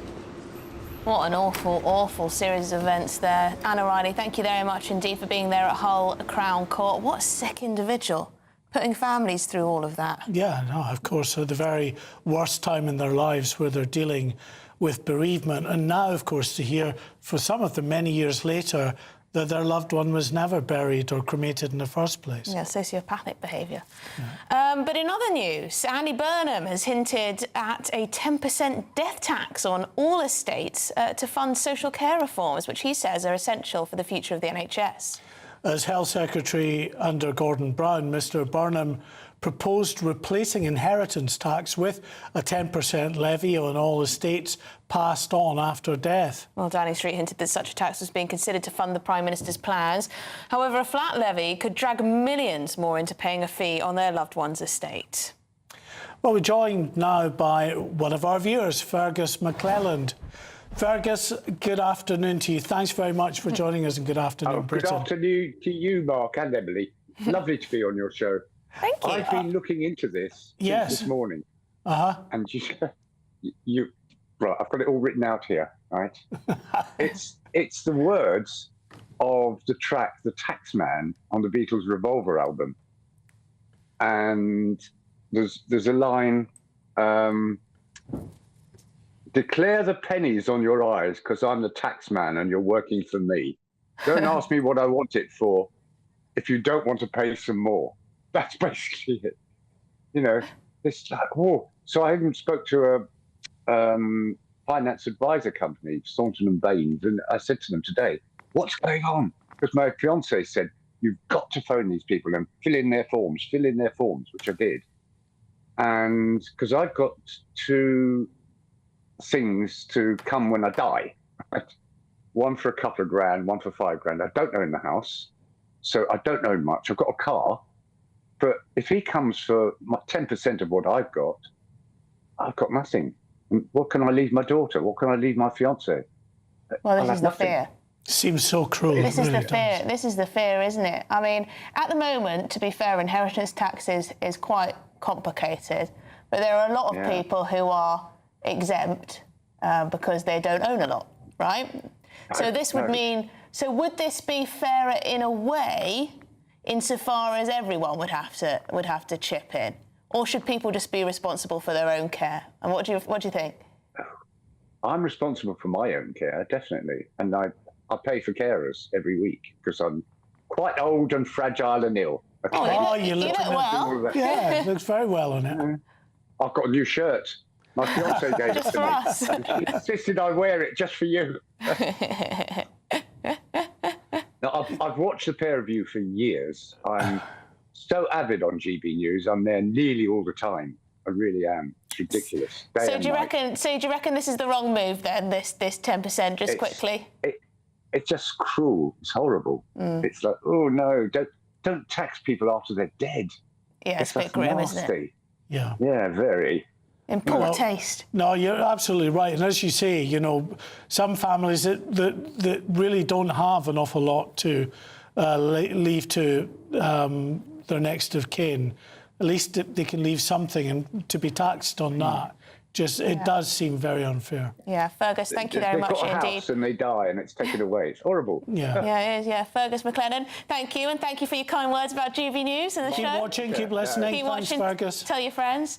But this is the thing. Also, it disincentivises people from, you know, saving and putting money into assets. You may as well just spend all your money, right? Yeah. Yeah. You don't have to pay much with the 10%. Listen, one solution, as he segues, is the Great British Giveaway. Oh, yeah, that'll do where it. you can win a huge £60,000, even a £5,000 gold bar. Here's all the details you need to know. It's the Great British Giveaway Golden Summer Celebration. Your chance to win 2 fantastic prizes. There's an incredible £60,000 in tax-free cash that can make your bank account brilliant. And because it's tax-free, you get to keep every single penny. Plus, you'll also get your hands on a fine gold bar worth over £5,000. You could give that to your children, your grandchildren, or just invest it for the future. What would you do with it? Just make sure you don't miss your chance to win £60,000 cash and a fine gold bar. For a chance to win £60,000 in tax-free cash and a real gold bar, text GOLD to 63225. One entry costs £2.50 plus one standard network rate message, or text BONUS to 63225. 5 entries cost £5 plus one standard network rate message. Go to gbnews.com/win. Entries start at £2.50. Call 0903 686 3232. Calls cost £2.50 plus your network access charge, or post your name and number to GB22 PO Box 8690 Derby DE1 9TT. UK only. Entrance must be 18 or over. Lines close at 4 p.m. on the 21st of August. This is a network giveaway. Entries will be pooled. Please check the closing time if listening or watching on demand. Good luck. Well, this is Good Afternoon Britain on GB News. Lots more coming up. Yes, cold case. Detectives investigating the disappearance of estate agent Susie Lamplugh in southwest London say they remain haunted by the case 4 decades after she disappeared. Do you remember this one from 4 decades ago? Absolutely do, You yeah. don't look old enough. Oh, I am. Anyway, if you're in search of some holiday sun, here's the forecast. Ready to soak up that holiday sunshine? Won't we need some cover? No worries. All sorted. All Clear Travel Insurance sponsors GB News Travel Destinations Forecast. Hello there, you're heading away for the summer holidays. Well, it's turning very hot across parts of France and Spain. High pressure dominates across Europe, bringing plenty of dry weather. Very warm across the Canary Islands as well as towards Madeira. Coastal areas of Portugal and Spain will be cooler, and temperatures in the high 20s, low 30s. Towards Italy, though, as well as Greece, very hot indeed. There is a risk of thunderstorms as well across the Alps, but it does remain fine, dry and warm into the weekend as well. All Clear Travel Insurance sponsors GB News Travel Destinations Forecast. This is GB News, Britain's news channel. Let's talk now to showbiz journalist Nelson Aspen and former US House advisor Lee Cohen about this conversation. Good evening, gentlemen. Nelson, let me start with you. What has Oprah been criticised for here? Because a lot of people have taken a shot at her watching this interaction. That's right. Oprah is worth well over $3 billion.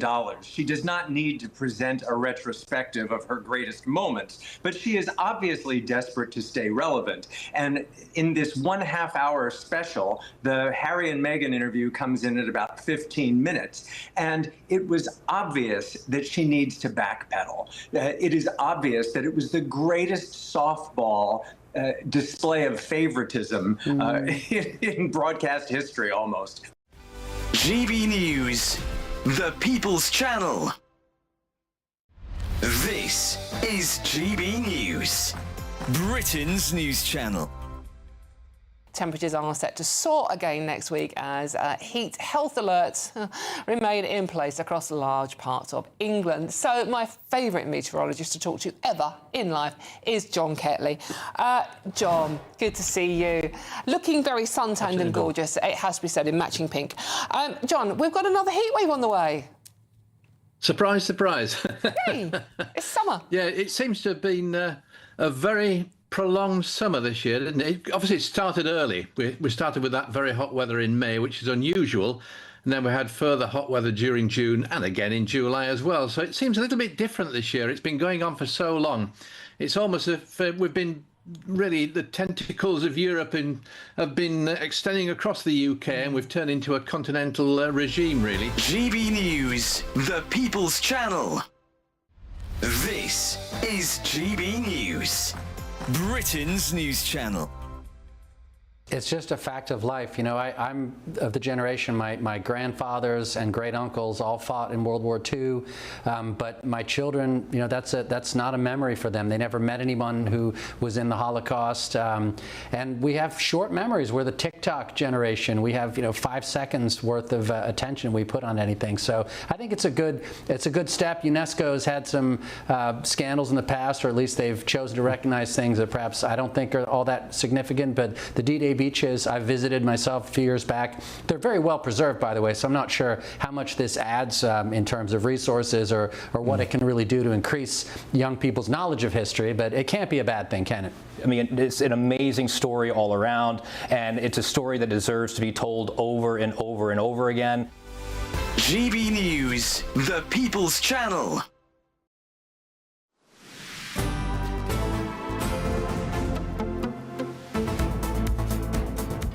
All right, 1:50 is the time. Now, it's been 40 years since Britain's most haunting missing persons case, and it's back in the spotlight. Yes, detectives say they're still hopeful of finding out what happened to Susie Lamplugh, the estate agent. They are using advances in AI and forensic technology, hopefully offering some fresh possibilities. Yeah, her family have also released never-before-seen photographs to mark the anniversary. Should we speak to retired New Scotland Yard Detective Chief Inspector Mike Neville? Mike, a little bit before my time, but I know that this story captured the nation's imagination. 40 years without finding out what happened. I mean, is there really a possibility of the new tech helping to solve this? There's always a possibility, because forensics changes all the time. If you remember, if you think back to the Yorkshire Ripper inquiry, when a tape was sent in, the man who sent that tape in, no one had heard of DNA. He was found, he was convicted of it many years later because there have been those advances in forensic science. And in this case, it's tragic, really. You can only hope there's some closure for the family here. There was some DNA found in one of the vehicles. There's a smudged fingerprint as well. So they offer opportunities as things always improve. And you alluded to AI there. So what they can use AI for is to go over all the statements that were taken to see if there's a name or some kind of link, something that might have been missed. And so these advances give us some hope that there may be a conclusion to this case. And of course, we remember, those of us that remember this case, that there was a prime suspect, John Cannan, who died just a couple of years ago. This is a man convicted of the murder of another woman, of multiple rapes and abductions as well, Mike. Yeah, absolutely. Cannon was is a very viable suspect, albeit the DNA and fingerprints didn't match him. It may have just been somebody in the car with Susie, but Cannon was. He was even the name used to book the appointment with Susie as an estate agent was Mr. Kipper, and he was actually known as Mr. Kipper when he was in prison. There's so many links to the case. He was literally released from prison 3 days before Susie went missing, and he never denied it. He actually said that he was convicted of murdering a woman called Shirley Banks, and he said the person who murdered Shirley Banks also murdered Susie Lamplugh. So he almost admitted to it in his own roundabout way. And another clue, he actually looks like the photo fit that was made of a suspicious man who was hanging around the street. So there's so many links to that man. And I've got to say, I believe he was guilty of that crime. The Metropolitan Police even named him as being the suspect for the crime. So I think a good suspect, but I'd say he's dead, so he can never be brought to justice. Well, 40 years without definitive answers. Yeah, absolutely. It would be some answers for the surviving family members. Mike, thank you so much for your insight here. Well, don't go anywhere. We've got some breaking news to bring you after the break from the English Channel, don't we, Mark? Yeah, a remarkable piece of breaking news. We'll bring that to you in a few minutes.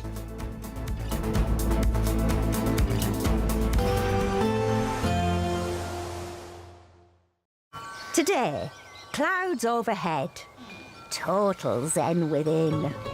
Boxed Solar sponsors the weather on GB News. Hello there, good afternoon. Welcome to your GB News weather update from the Met Office.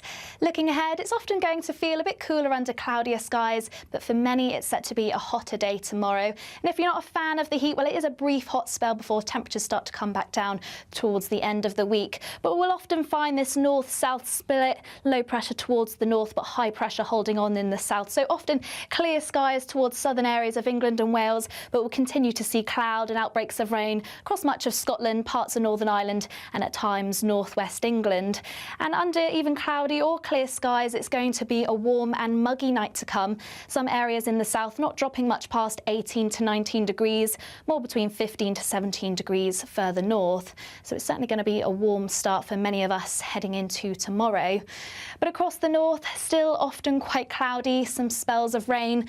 This rain could turn quite heavy as it pushes up over high ground, more showery in nature towards the far north of Scotland. Some spells of rain just pushing into parts of Northern Ireland, northwest England, otherwise quite cloudy here, even if you don't catch any rain.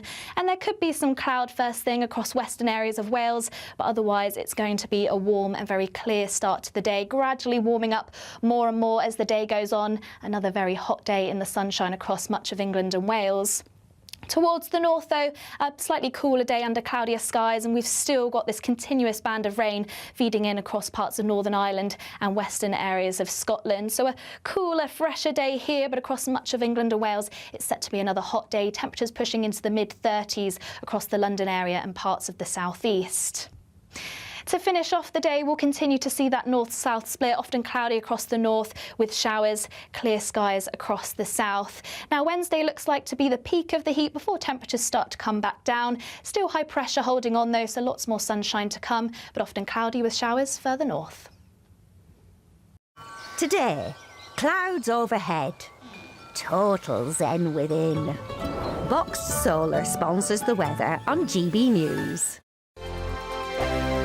It's a Great British Giveaway Golden Summer Celebration. Your chance to win 2 fantastic prizes. There's an incredible £60,000 in tax-free cash. Plus, you'll also get your hands on a fine gold bar worth over £5,000. For a chance to win £60,000 in tax-free cash and a real gold bar, text GOLD to 63225. One entry costs £2.50 plus one standard network rate message. Or text BONUS to 63225. 5 entries cost £5 plus one standard network rate message. Go to gbnews.com/win. Entries start at £2.50. Call 0903 686 3232. Calls cost £2.50 plus your network access charge. Or post your name and number to GB22 PO Box 8690 Derby DE1 9TT. UK only. Entrants must be 18 or over. Lines close at 4 p.m. on the 21st of August. This is a network giveaway. Entries will be pooled. Please check the closing time if listening or watching on demand. Do you trust what you're being told? Good, because neither do I.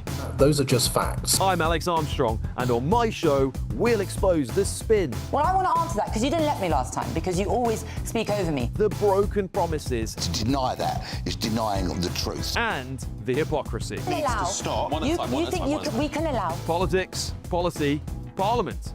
Nothing is off limits. No sugarcoating, no fear of offence, just the truth. laid bare. Tune in every Saturday and Sunday at 9 p.m. for Alex Armstrong Tonight, only on GB News, Britain's news channel. As soon as it hits 11 and the headlines come in, Late Edition brings you the breaking news from all the front pages. because the news is going to happen. So get a head start today. Patrick Christie's Tonight, Late Edition. Alex Armstrong Tonight, Late Edition, from 11 o'clock every night. Only on GB News, the People's Channel, Britain's news channel. I've been in Westminster for a long time, but I know that though power may be here, its effect on people's lives is across the whole of the country. We may be where rules are made, but it's where they're implemented that matters. Join me, Jacob Rees-Mogg, for forthright and frank discussion on where Britain has come from, where it's going, and where it will end up. That's State of the Nation, Monday to Thursday, 8 to 9 o'clock. Vox Populi, Vox Dei. From court mornings to warm family brunches. From football to tennis in the car. In the kitchen. GB News Breakfast is there. With the stories you need and the conversations that matter. Anyway, let's talk business. Well, it has been a historic night in British politics. It's astonishing, isn't it? We're here again. To start your day just right. GB News Breakfast. Every morning from 6 a.m. Only on GB News. Britain's news channel.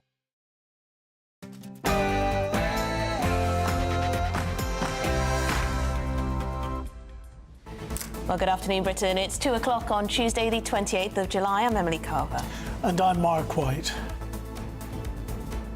Mean that anyone who did cross the channel and arrive in Dover could be immediately deported within around about a week. Give that a second, he's just dragging a line by the look of it. Is that a warning shot towards us? I don't know. That's what I was trying to work. Well, the Shadow Home Secretary there, Chris Philp, has accused a French warship of firing warning shots as he was filming on a fishing boat in the English Channel. The numbers can fluctuate, but overall, boat crossings are down quite significantly year on year. Well, there we go. Finally, we've heard from the new Prime Minister on illegal migration. Yes, but is his optimism a tad premature? As we speak, more migrants are attempting to cross the channel. We are very concerned that at least 6,500 rapists, killers and paedophiles, that's the minimum number, could be released by the 2nd of September. Well, the Conservatives are demanding emergency laws to block serious offenders from being let out of prison early. And so I'm pleased the police are investigating, and ultimately it's up to them how far they take this.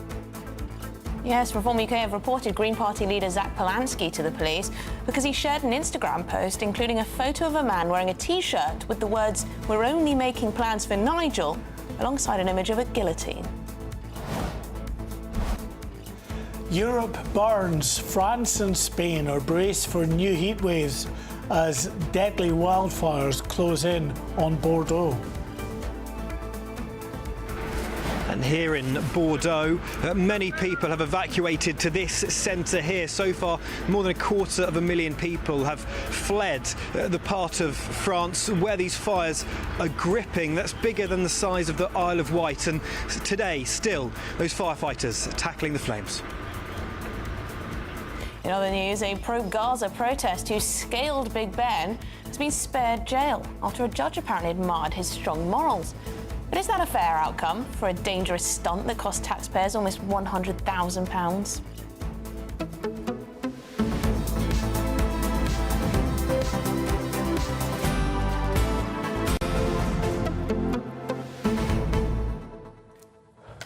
Okay, we just want to bring you some breaking news on the migration crisis, and a most remarkable story coming through to us from our producer Chris down in Kent, who is now reporting that a migrant boat has launched from the French coast further south than any boat at any point since this migration crisis began in 2018. It set off from a port called Voulet-sur-Mer, which is south of Dieppe, very far down. Lifeboats and Border Force vessels heading to that scene as we speak, as it continues to make its way up towards the UK waters. Yeah, it's not just Calais anymore, is it? But we're going to just quickly move on because Andy Burnham is being pressed by the Conservatives, of course, to introduce emergency legislation to stop the early release. I believe we're heading to our national reporter, Charlie Peters, immediately. Charlie, tell us where you are. Well, here we have Jade Belgrove, abuse survivor, joined by Amy Clowry, her solicitor. They have just handed in a letter on behalf of survivors right around the country urging him not to go through with that early release scheme. We're going to speak now to Jade and Amy, who are joining us after that moment. Jade, Amy, thank you so much for joining us on GB News this morning. Jade, your letter is very moving that you've just handed in. You speak about the fact that this is a public safety issue, but also this has been a horrifying process for survivors right across the country. Yeah. Why is it important to hand that letter to the Prime Minister directly? Because we need to be heard. We're all fed up of being silenced. We're all fed up of what they're doing to us and the trauma they're putting us through after all we've been through already. So we had no other option than to address it directly, which is what we've all done today. And Amy Clowry, solicitor on behalf of so many survivors, you're here, I think, representing many who can't be here because they still live in fear in many cases about their perpetrators who might soon be released. What are they telling you? They're telling me that this is absolutely horrifying and they're scared to leave the house and the mental health is deteriorated and they're thinking about moving houses, and frankly survivors shouldn't have to do that. They've been through enough, and Andy Burnham needs to listen. And Jade, there'll be many people watching this who aren't really aware just how widespread this issue is. Hundreds of child rapists and adult rapists facing early release from as early as September the 2nd. But there wasn't really much focus on this until we had news last week that the killers of PC Andrew Harper were also facing early release. Do you think that victims of sexual abuse, child sexual abuse, have been overlooked in this debate until very recently? I do, and I don't take away anything that happened to PC Harper. It's absolutely disgusting, and them killers, again, should not be released a day earlier than the family was promised. But equally, again, it's just survivors being ignored and not addressed when we were shouting about this for weeks before it happened. So we should have been addressed a lot earlier, and it should have been dealt with a lot earlier. So again, it's just us being let down. Andy Burnham is talking about a pause, but what you need here is emergency legislation for this to stop. That means MPs being called back from their recess, many of them from their holidays. They've got to come back to Westminster to do that. Is that what you want them to do now, Amy? Absolutely. I'm afraid that this is too serious an issue to not be dealt with sooner rather than later, because all that will happen if we wait until the recess is over is there's additional anxiety for survivors, and that is just not fair. When this is a government failure, they need to sort it out. And is that your message as well, Jade, to all politicians of all backgrounds, that they should be rushed back to Westminster to deal with this very urgently? 100%. It's protecting our communities and our country. So if they want to be in power and for the legislations to, the people to believe in them and trust them, they need to get back and do exactly this. I'm sorry to interject again, but frankly, it should have been dealt with before the recess. Yeah. It's already too late, so they need to get back and sort this out. Jade, what you've done is extraordinarily brave. To waive your right to anonymity in this way and speak so publicly about what happened to you. You must know when you're doing this that your abuser and many other abusers will be seeing this news, will be seeing your bravery as well. When you think about your perpetrator and others in prison watching you guys standing up proudly and fighting against this, that must give you some sense of reward, knowing that they did not defeat you and that you are standing up again. Yeah, I just want them to see that he didn't win and he will never win, and yeah, that's it. Well done for what you've done today, and Amy as well, for representing so many victims here as well. Your final message, if you could deliver one to the Prime Minister, Amy, today, what would that be? Act swiftly and listen to survivors. Do the right thing. Just, this needs to happen now. Yeah. It's been too long. Jade Belgrove, abuse survivor, Amy Clowry, solicitor, thank you very much for your time. I'll let you get on with the rest of your day. Thank you. Bye-bye. Thank you very much. Well, there you've heard that statement from Jade and Amy, both speaking very proudly about what's being done today, but also about the importance of that moment. The importance also for them to be delivering swift action, that Andy Burnham and ministers and MPs should be returned to Parliament urgently. Of course, In response to this, the Labour government have said that they've inherited a prison system in crisis, that there are just very few cells left. The MOJ warns that in November there could be no cells left at all, and that is causing major concern. But in response, survivors say they should not have to pay the price for poor planning and for poor capacity in our prisons. Yeah, good on them for continuing to pile the pressure on there. We'll see if the government responds. Thank you very much, Charlie. We'll come back to you a bit later. In the meantime, let's speak to the Shadow Minister for Crime, Policing and Fire. That's Matt Vickers, a Conservative MP. Matt, appreciate your time on this. Clearly, we've got a problem. These grooming gang survivors are trying to keep the pressure on the government with this. Andy Burnham's saying he's going to review it. But what needs to happen between now and September? Well, you look at this as an issue. The primary duty of government is to protect the people it's meant to serve. And what we're seeing here is some of the most vile offenders, rapists, paedophiles, killers.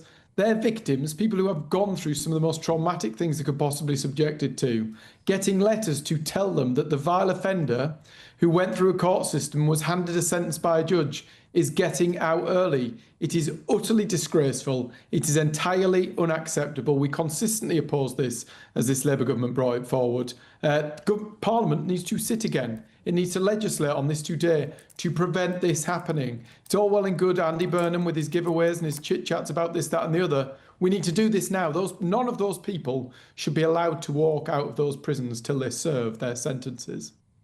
Well, of course, critics would say the Conservative government did not nearly enough in trying to provide extra prison places. We are where we are.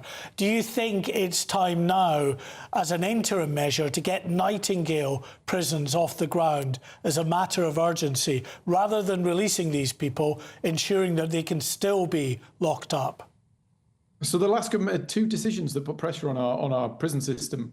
One was not to have the mass release of prisoners during the pandemic. The second was to toughen up sentences for violent and sexual offenders. The Conservatives made the people who were responsible for these crimes serve longer in prison. That was the right decision. They also embarked on the biggest prison building programme since the Victorian era. We had 14,000 new places open. There were plans in place. Things were being built. Things were being opened. What's happened since? Under this Labour government, we've lost 450 prison places. We're paying record levels of tax. There are less teachers in our schools, less police on our streets, and less places in our prisons. The only priority they've got is the welfare system. Welfare spending due to go up by 18 billion this year, yet they're allowing 450 places in our prison system to be lost. They need to get back there, legislate now, find a way forwards to get these things built. Instead of losing prison places, we need more prison places. This should be a priority for this government. Yeah, I mean, it just seems like Britain is becoming a criminal's paradise. I mean, the police hardly solve any crimes that come to them. The proportions are really, really low. It takes forever for a crime to go to trial. Then the sentences aren't long enough. And if you are convicted and sentenced, you end up coming out early. And if you're a foreign criminal, like the Rochdale grooming gang leader who also had Pakistani citizenship, you can't be deported. So it just seems like we're so crazily soft in this country. Fixing our justice system should be the number one priority. Since this Labour government came to power, we had a record number of police on our streets before they came to office. We've lost thousands of police officers. We've lost places in our prison system. That doesn't work. And the other thing we've got to get on with, which Kemi's been very bold about, we need to leave the ECHR, because around 12% of our prison population, about 10,000 people in our prisons, are foreign national offenders. Yeah, we should are the rest of the Tory party? Are the rest of the Tory party now, all agreed on leaving the ECHR? Because that was a big sticking point among some Conservatives, wasn't it? Is everyone behind that? Is everyone singing from the same hymn sheet? We are 100% agreed. In fact, it's very clear. Kemi has said, if you're not signed up to that, you're not standing for the Conservative Party. Clear as day. We need to leave this. We need to get on with it.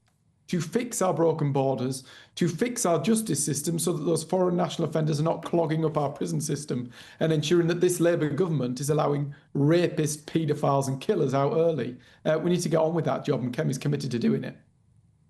All right, Matt Vickers, thank you very much indeed for your time. Shadow Minister for Crime, Policing and Fire. Well, there you go. OK, we just want to return to that breaking news. Yes. As I say, a remarkable piece of breaking news coming from our producer, Chris, down in Kent, who monitors the migrant situation, the illegal immigrant situation in terms of those channel crossings. We're getting reports that a migrant boat has been launched from the furthest point ever recorded for a small boat launch from the French coast. Now, it is in a place called Villette-sur-Mer, which is, as the crow flies, about 25 miles or so west of the port of Dieppe. Actually, it's further than that, though, if you go around the coast.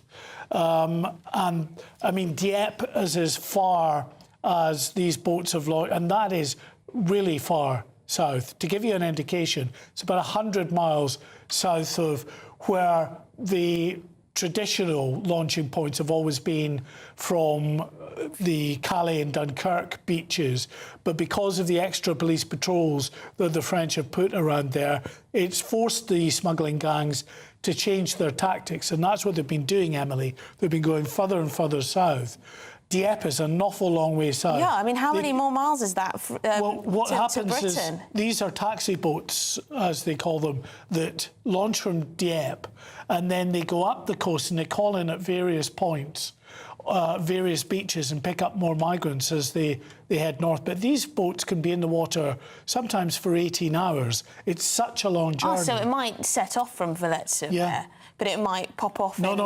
So this is the difference here. Dieppe, they go up the coast and pick up migrants. This one's come out of Villette-sur-Mer and it's going straight across, heading for the UK.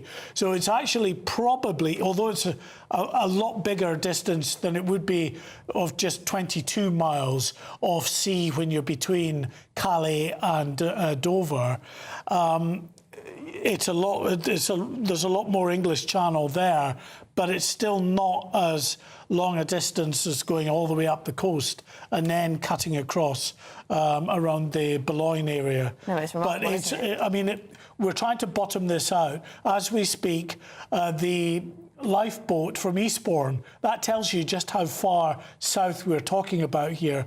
The lifeboat from Eastbourne is racing to the scene along with the Border Force vessel Volunteer, the Border Security Command vessels Courageous and Enterprise, both heading to that area as well. So it's clearly a boat of some significance. Whether it is the traditional dinghy, whether they've got hold of a sailboat, we don't know. But it appears to be a migrant vessel of some description heading out from that point on the French coast, heading towards UK waters. Yeah, it's still Normandy, though. Yeah, no, Normandy, not the far west coast.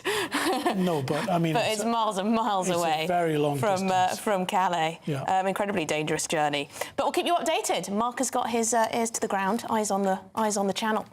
But we're going to move on for a moment because Andy Burnham has pledged to value the hard hat. Yes, every bit as much as the graduation cap. This is as part of plans to tackle youth unemployment. He's arguing that the long-standing push to send half of school leavers to university under Sir Tony Blair has let down a generation. Yes, he says the reforms will also help reduce the benefits bill amid rising spending on things like youth sickness benefits and concerns over student debt. Well, GB News has been out and about putting the proposed plans to construction workers. You go in an office where you've got people in offices, they won't talk to you, they'll walk straight past you. But if you go in there with a normal person, like university or someone that's actually got a proper qualification, they're all, hi, how are you, what are you doing, and help you.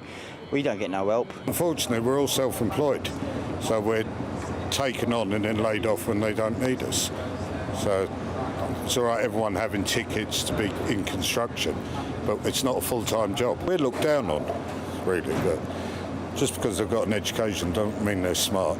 I feel like construction is generally something that you're told you fall back on, that if you don't do well in school, you end up in this sort of job.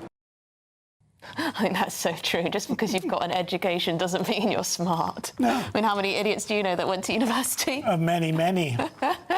I never went to university, so there you go. Did you not? Yeah. Oh, you went straight into journalism? I went to technical college for... My producer saying you can tell. I think he's right, actually. But total dum-dum, you. Yeah, I am a dum-dum. Well, joining us now to discuss this is the CEO of Banner Builders, Gavin Crane. Oh, excellent hat, hard hat. Good for the segment. Thank you. So yeah, what do you think? Do you think people who work in construction and in manual jobs are respected enough? No, unfortunately not. I think we've spent years unintentionally creating the impression that university is the only measure of success, and as a result of that, oh no, tradespeople aren't as respected as they should be. So, yeah, we're just having a little bit of a sort of stutter in your line, but we'll bear with this, Gavin. I mean, in terms of the new era that we're entering into, the age of AI, it'd actually be said that, you know, those that are in those traditional skilled sectors of employment, you know, the manual labour, are the ones perhaps that are going to be the more valued and maybe the only jobs out there, with a lot of the other jobs being scooped up and done by AI. Exactly. I think as AI becomes part of everyday life, the trades are one role that won't be able to be replaced easily. Britain needs engineers, bricklayers, carpenters, electricians and plumbers just as much as it needs lawyers, accountants and academics in an area where AI will take over. So a young person entering the trades today can build an outstanding career, and we hope to see more people choosing construction as a career option. Yeah, and can you learn this sort of stuff at technical college, or do you really just need to, you know, learn it on the job? I mean, how would that work? You know, you send a 14-year-old to do a technical course. Would they actually be learning the proper stuff you need to know to be, I don't know, an engineer or an electrician or a carpenter or a plasterer? What do you reckon? Absolutely. I believe it'd be a good taster of what's to come, some of the skills and what parts of the trade that you can learn, something you can look forward to. And let's not forget that, obviously, construction tradespeople shape our world. They build our homes, our offices, our hospitals. So it's really should be an industry that we're celebrating, not just relying on graduation and university. We need to show mutual respect to those within the construction industry. All right, Gavin Crane, thank you very much indeed for your time. Good luck to you. Appreciate it. Yeah, I think, I don't know if I would advise my child to go to university anymore. No, I honestly think, you know, there are so many great skilled and lucrative jobs within that sector now that, you know, it may be the way forward. As we say, AI is going to take over so many of the other jobs. They're already making inroads into journalism, by the way. And I know, yeah, they are, yeah. I think you grow up a bit quicker as well if you don't go to university in some ways, if you just get cracking. Not discouraging university at all. I think it's great for you know, some people who want to do that, but it's absolutely equally as valued to go down the road of not going to university and taking up a skill. Like wonderful Mark. Anyway, it's time for the Great British Giveaway now. Your chance to win. What skill I am. Win £60,000 in tax-free cash and a real fine gold bar worth over £5,000. Here's how to enter. It's a Great British Giveaway Golden Summer Celebration. Your chance to win 2 fantastic prizes. There's an incredible £60,000 in tax-free cash that can make your bank account brilliant. And because it's tax-free, you get to keep every single penny. Plus, you'll also get your hands on a fine gold bar worth over £5,000. You could give that to your children, your grandchildren, or just invest it for the future. What would you do with it? Just make sure you don't miss your chance to win £60,000 cash and a fine gold bar. For a chance to win £60,000 in tax-free cash and a real gold bar, text GOLD to 63225. One entry costs £2.50 plus one standard network rate message, or text BONUS to 63225. 5 entries cost £5 plus one standard network rate message. Go to gbnews.com/win. Entry start at £2.50. Call 0903 686 3232. Calls cost £2.50 plus your network access charge, or post your name and number to GB22 PO Box 8690 Derby DE1 9TT. UK only. Entrance must be 18 or over. Lines close at 4 p.m. on the 21st of August. This is a network giveaway. Entries will be pooled. Please check the closing time if listening or watching on demand. Good luck. All right, this is Good Afternoon Britain on GB News. Lots more coming up. Yes, Europe burns. France and Spain are braced for new heat waves as deadly wildfires close in on Bordeaux. But after the break, a pro-Gaza protester who scaled Big Ben has been spared jail after a judge apparently admired his strong morals. But is that a fair outcome for a dangerous stunt that cost taxpayers almost £100,000? All that and much more coming your way on GB News, Britain's #1 news channel.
Bold. They are under no illusion. Ray. Are you a human trafficker? Boundless. I've had enough of the nonsense, and I'm not afraid to say it. Don't get us on the BBC. Every weeknight, I tear through the headlines. The smell of gasoline. Should we be worried about it? From Westminster madness to cultural war chaos. What we're going to do now, they are throwing things out the car as we speak. Get ready, Britain. Here we go. Patrick Christie tonight, weeknights from 9 p.m, only on GB News, Britain's news channel.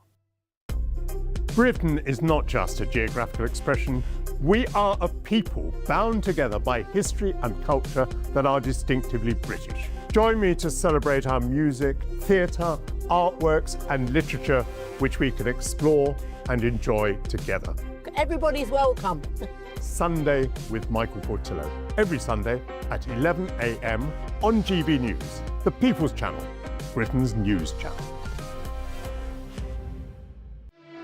Here at GB News, we made a promise to tell your stories. And on the 6th of August, we're marking 5 years of doing exactly that. Celebrate with us by having your say.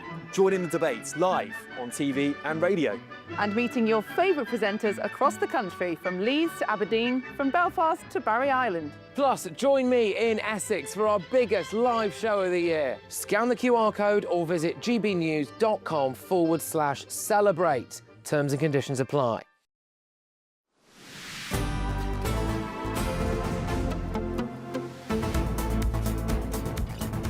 Well, welcome back. Now, a pro-Gaza protester who scaled Big Ben's tower lost taxpayers, well, almost £100,000. Yeah, it was Daniel Day. He is unemployed, 30-year-old, and he's also been spared jail after scaling the iconic Elizabeth Tower in Westminster barefoot.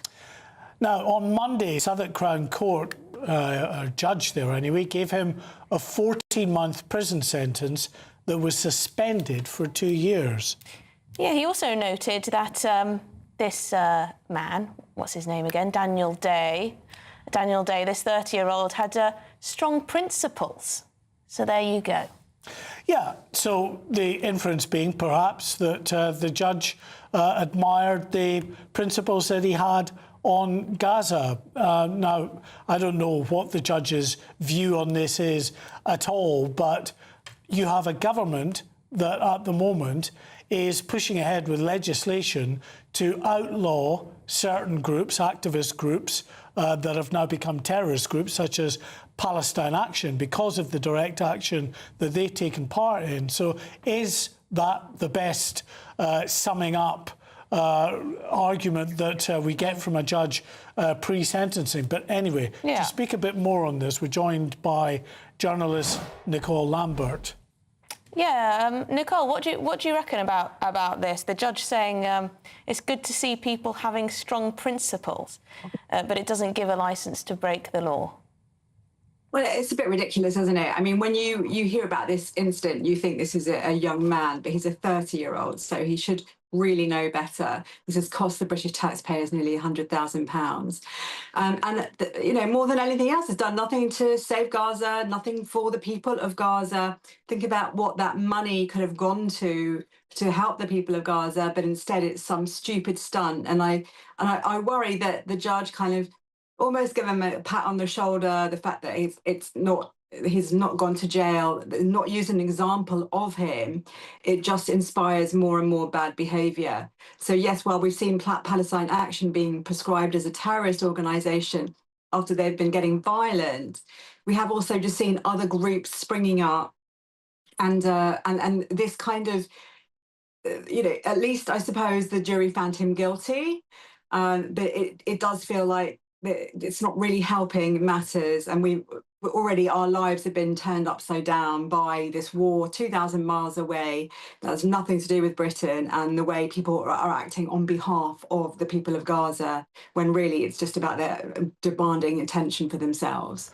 Now, Nicole, we're not implying here, obviously, that the judge was biased or misapplied the law here, but I suppose many people will look at the sentence, and the sentence being, in this case, a suspended sentence. Many people might look at that, whether it was in the sentencing guidelines or not, and feel that sentence is just too lenient, because when you've got someone taking part in a dangerous stunt like this, people might say, oh, well, it's an activist stunt, they're not putting anybody's lives in danger. Look at the fire service personnel and the police on that high platform there, trying to reach that individual. Of course, people are being put in danger here. Yeah, you're absolutely right. And they had to close the road, so people would have been late for work. It would have affected ambulances and all of that. And all because of one stupid man, he's not even a kid, thinking that somehow he's going to say something about Gaza. What does he think he's saying more than any other action that's been happening? Doesn't make any difference. Certainly, it's not going to change the government's point of view on the way it's reacting to Gaza because some stupid idiot decided to climb. Yeah, I mean, Nicole, he might think that he's saving the world, but it smacks of narcissism to me, to be honest. He's not achieving anything at all. But there was some kind of... The judge said that he felt no remorse or whatever. But also the mitigation was that he had failing eyesight, or at least that was part of the personal mitigation. I'm not sure he found his way up there because he didn't have good eyesight. I'm not sure exactly how that's a mitigation, or he just felt sorry for him. But yeah, he's going to have 20 rehab days, and he's going to be electronically monitored for four months. But I suppose there'll be other people who do this sort of thing, won't there? Yeah, was there any community service? I don't know, but you know, really, he should have spent hours, weeks and weeks doing community service, actually helping people, rather than just putting other people's lives at risk and making life more dangerous and more difficult for other people in the name of a war happening more than 2,000 miles away that no Brit, not even our Prime Minister, has any responsibility for or can do anything about. All right, Nicole Lambert, thank you very much indeed for joining us on this one. Yeah, I mean, he probably thought he was doing something very clever indeed. Well, as do many activists who take part in these direct action stunts. But the fact is, you know, some of them can be very dangerous, very costly to the taxpayer.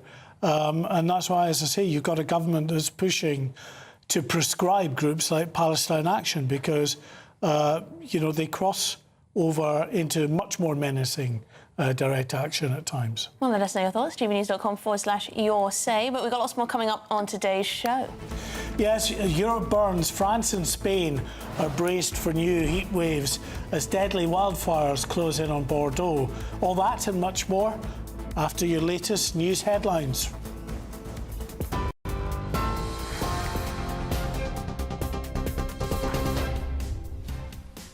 Thank you both. A very good afternoon to you. Just after 2:30, well, a major rescue operation is underway in Japan after a powerful 7.1 earthquake left people trapped inside a shopping centre.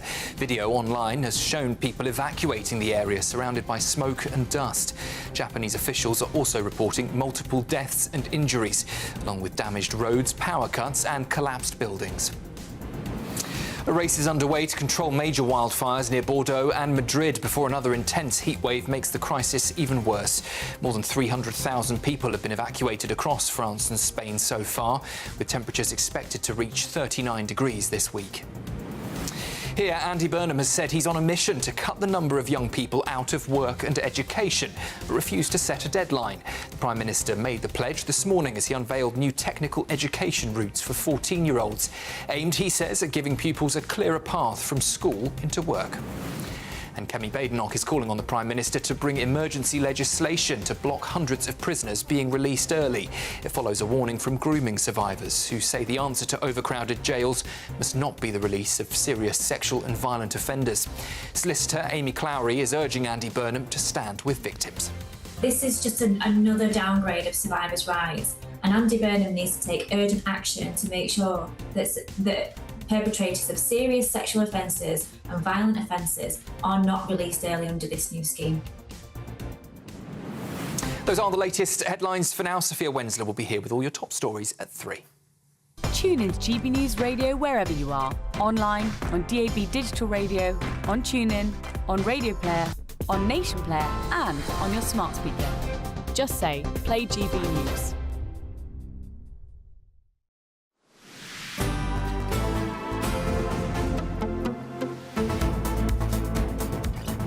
Thanks, Sam. OK, in the next few moments, President Trump is meeting Volodymyr Zelensky and Benjamin Netanyahu in the White House. We'll bring you the latest images. We're expecting some live images from there shortly. Yeah, double trouble. Your GB News, Britain's news channel.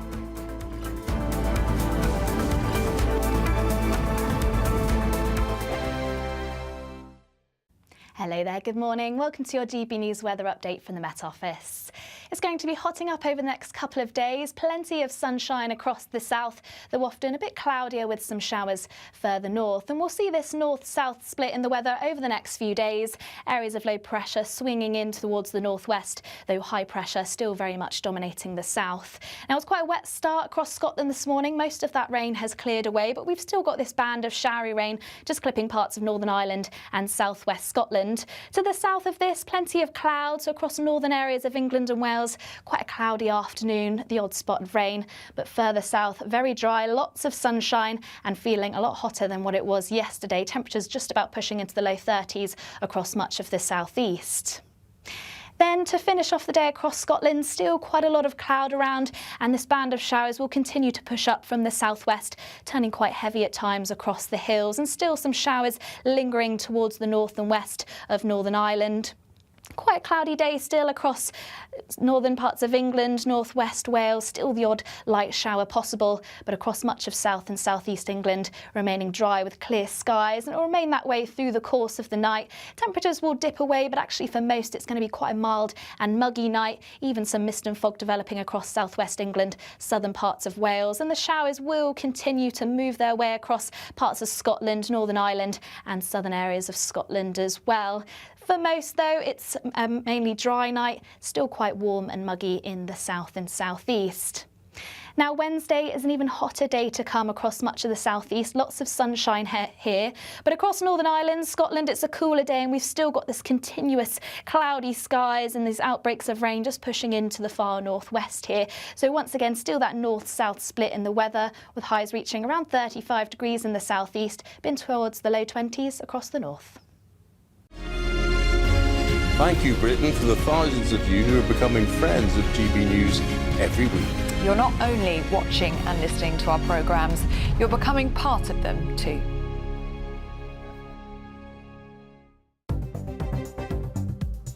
Good afternoon. This is the latest AI travel news from gbnews.com.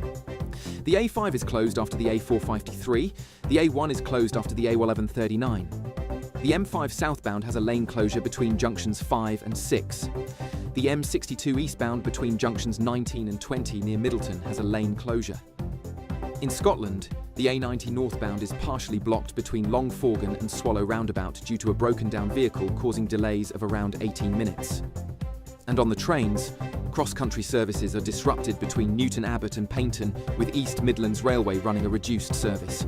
For more travel news, go to gbnews.com.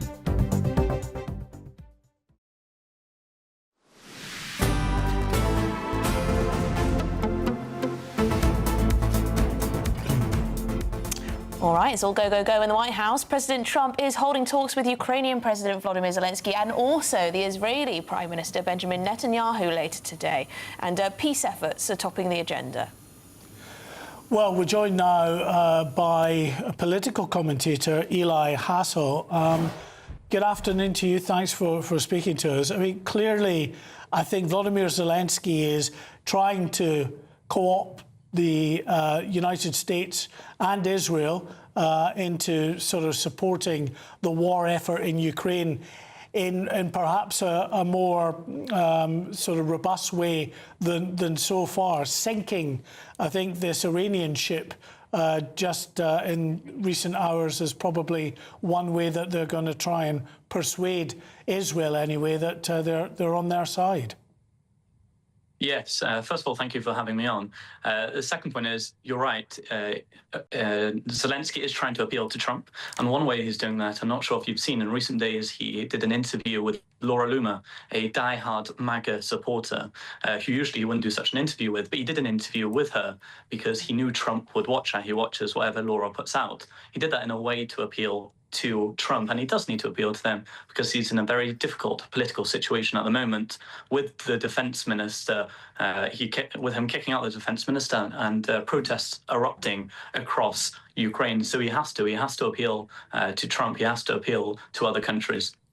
Yeah, I think Laura, when she travelled to Ukraine, she had been far from supportive of any efforts to assist Ukraine.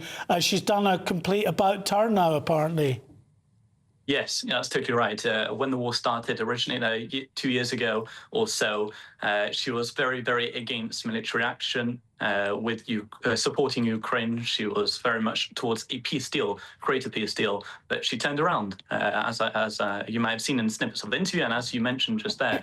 And that is a big change, and that will likely, I think, influence Trump in some way. And that's what Zelensky is trying to do, and I'm sure that's what he will try to do when he meets with Trump. And what about the Israeli Prime Minister, Benjamin Netanyahu? What does he want out of this meeting? Okay, so that's really interesting because it's in a really difficult situation right now for both Trump and also Netanyahu. The midterms are coming up for Trump, and that means he needs to appeal to his MAGA base. And many of them are, a growing amount of them are upset that this war has taken so long without any good enough results. Yes, Iran is in a much more difficult, they're not doing so well economically. A lot of their heads have been killed, have been assassinated, but they have not been taken down. The threat is still alive. They are still trying to turn the Middle East from being, they're trying to turn the Middle East away from America, which is bad for America. So he hasn't done enough with Iran. So that's on one side, that's what Trump's going to be thinking about, his midterms. How do we get rid of Iran quicker? On the other side, Netanyahu has elections coming up on October, the 27th of October, and he has to appeal to his base in terms of Gaza, Lebanon, all these different wars that's been happening. He hasn't done enough for his base to like him. The North, there's still a threat with the North. So he has to show his population that he can get rid of a deal. He's been known as Mr. Security, but has he actually done enough security in the past few years? Has he actually got rid of enough threats? Well, I don't think his population thinks so. It's still a coin flip election. So if he were to get rid of this Iran war, if he were to talk to Trump somehow, and they decide on a way to get rid of this Islamic regime once and for all, that will be a huge winning victory, a huge victory for both Trump and also Netanyahu. OK, Eli Hassel, great to get your perspective. Thanks very much for that. I guess it's just more existential for the Israelis. Absolutely. Which is the case, the difficulty. But in other news, the school holidays are in full swing and lots of families aren't bothering to go abroad. No more are choosing to holiday closer to home. In seaside towns, national parks, countryside retreats, they're all proving ever popular. And Isabel Fekerac, our South of England reporter, is in Rochester today for us. So, Isabel, what's Rochester got on offer for British holidaymakers? Well, good afternoon, guys. I'm here at Havens Kent Coast Holiday Park. There's everything you can imagine on offer here. There's crazy golf, there's rock climbing. You might see that I'm on a slightly raised platform right now. As you say, people are choosing more than ever to staycation here in the UK rather than going abroad. According to a survey, 64% of Brits are now planning a UK holiday.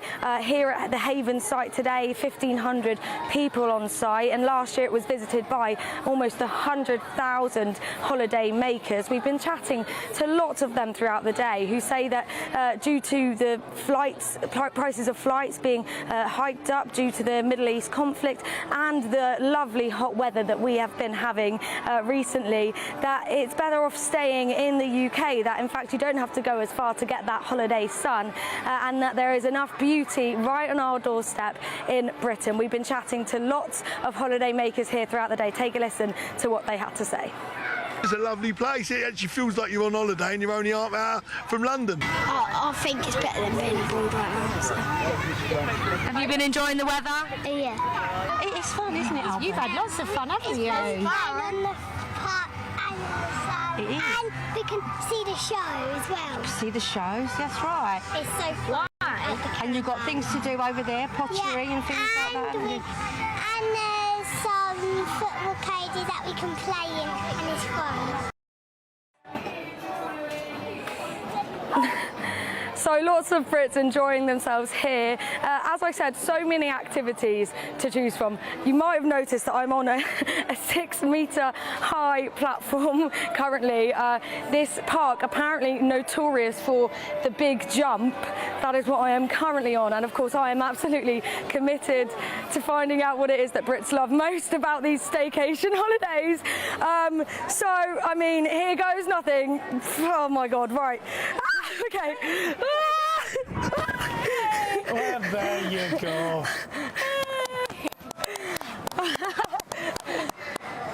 Guys, that was great fun. I can see why people come here and take part in these activities. I'm not sure I'll be doing that again, though.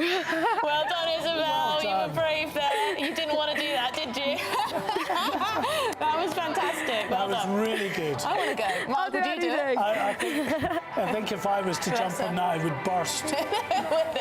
It would have burst. You're not sharp in any areas, are you? Anyway, there you go. There's a taste of Rochester for you. Big blunt force object, I think, is what I am. Anyway, this is Good Afternoon Britain on GB News. Lots more coming up on today's show. Yes, and here's the forecast for Europe if you intend on going.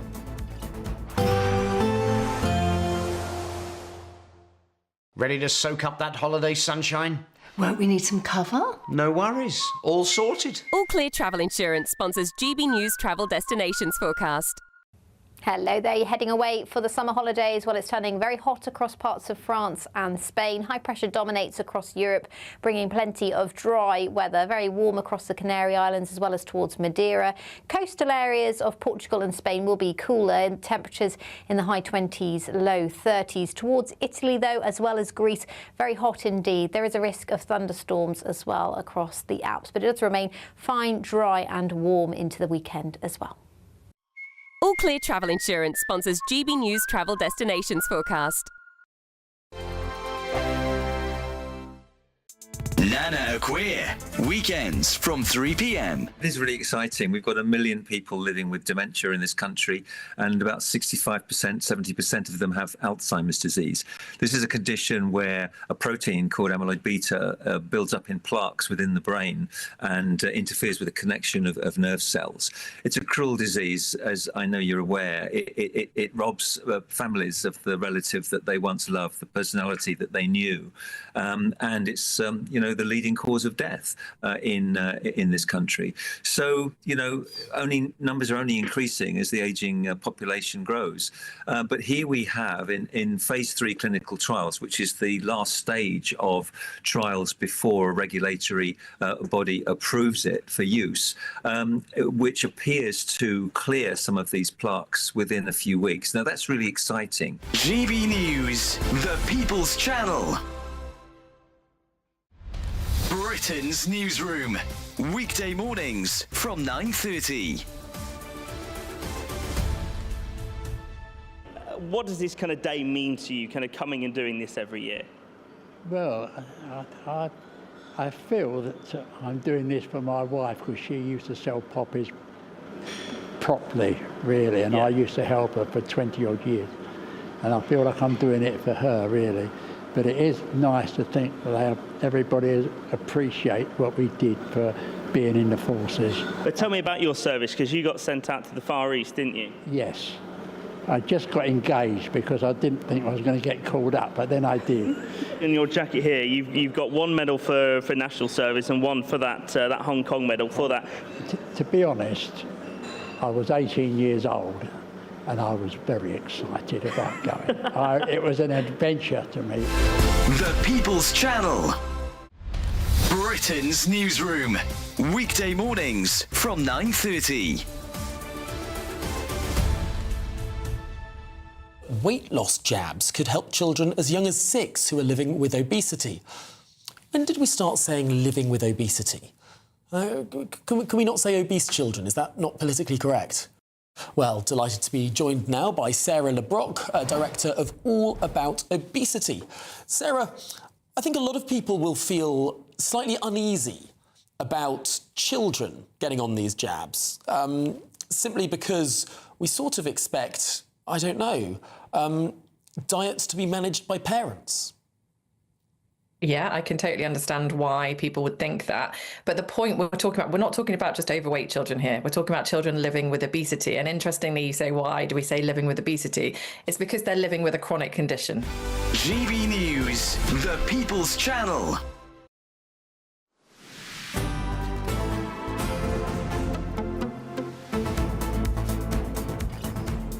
Welcome back to Good Afternoon Britain. Devastating fires are still burning across Western Europe. A blaze raging in the hills west of Madrid has become Spain's largest ever, while another outside Bordeaux in southwestern France has burnt through an area 4 times the size of Paris.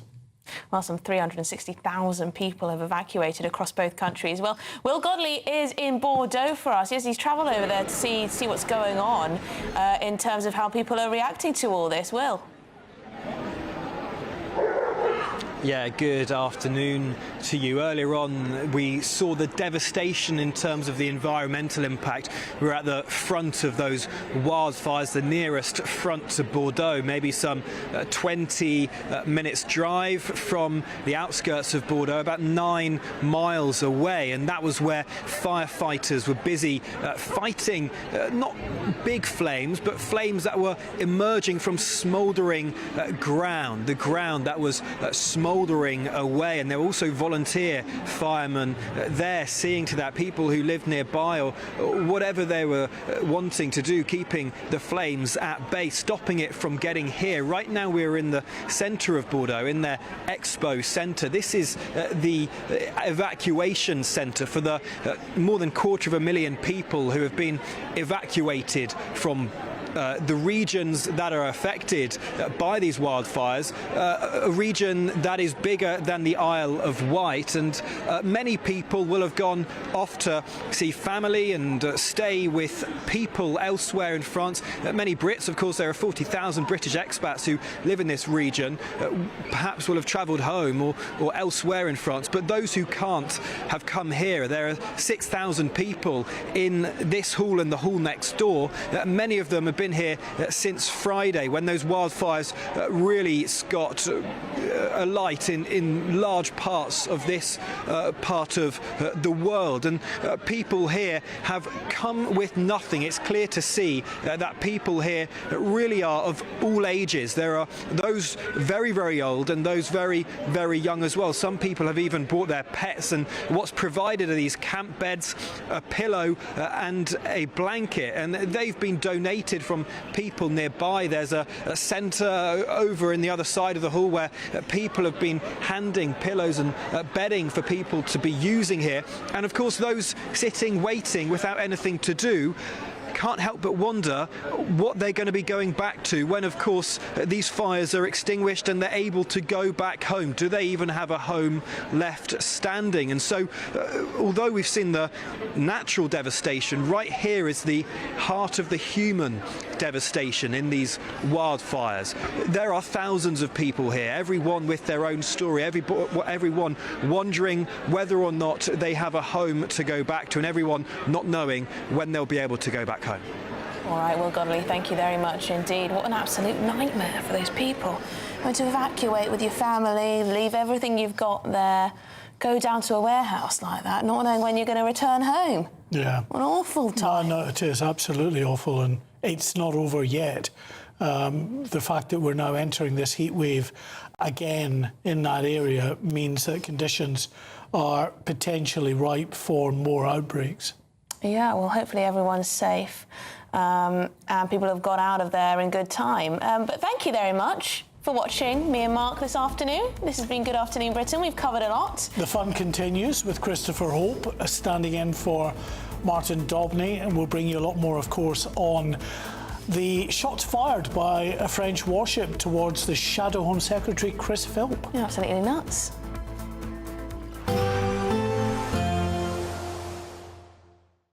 Expect warm spells with the odd rude interruption. Boxed Boilers sponsors the weather on GB News. Hello there, good afternoon. Welcome to your GB News weather update from the Met Office.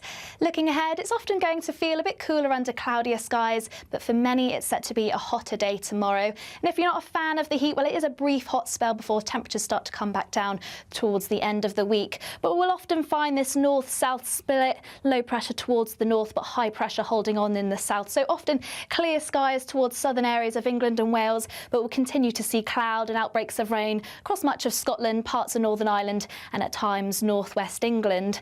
And under even cloudy or clear skies, it's going to be a warm and muggy night to come. Some areas in the south not dropping much past 18 to 19 degrees, more between 15 to 17 degrees for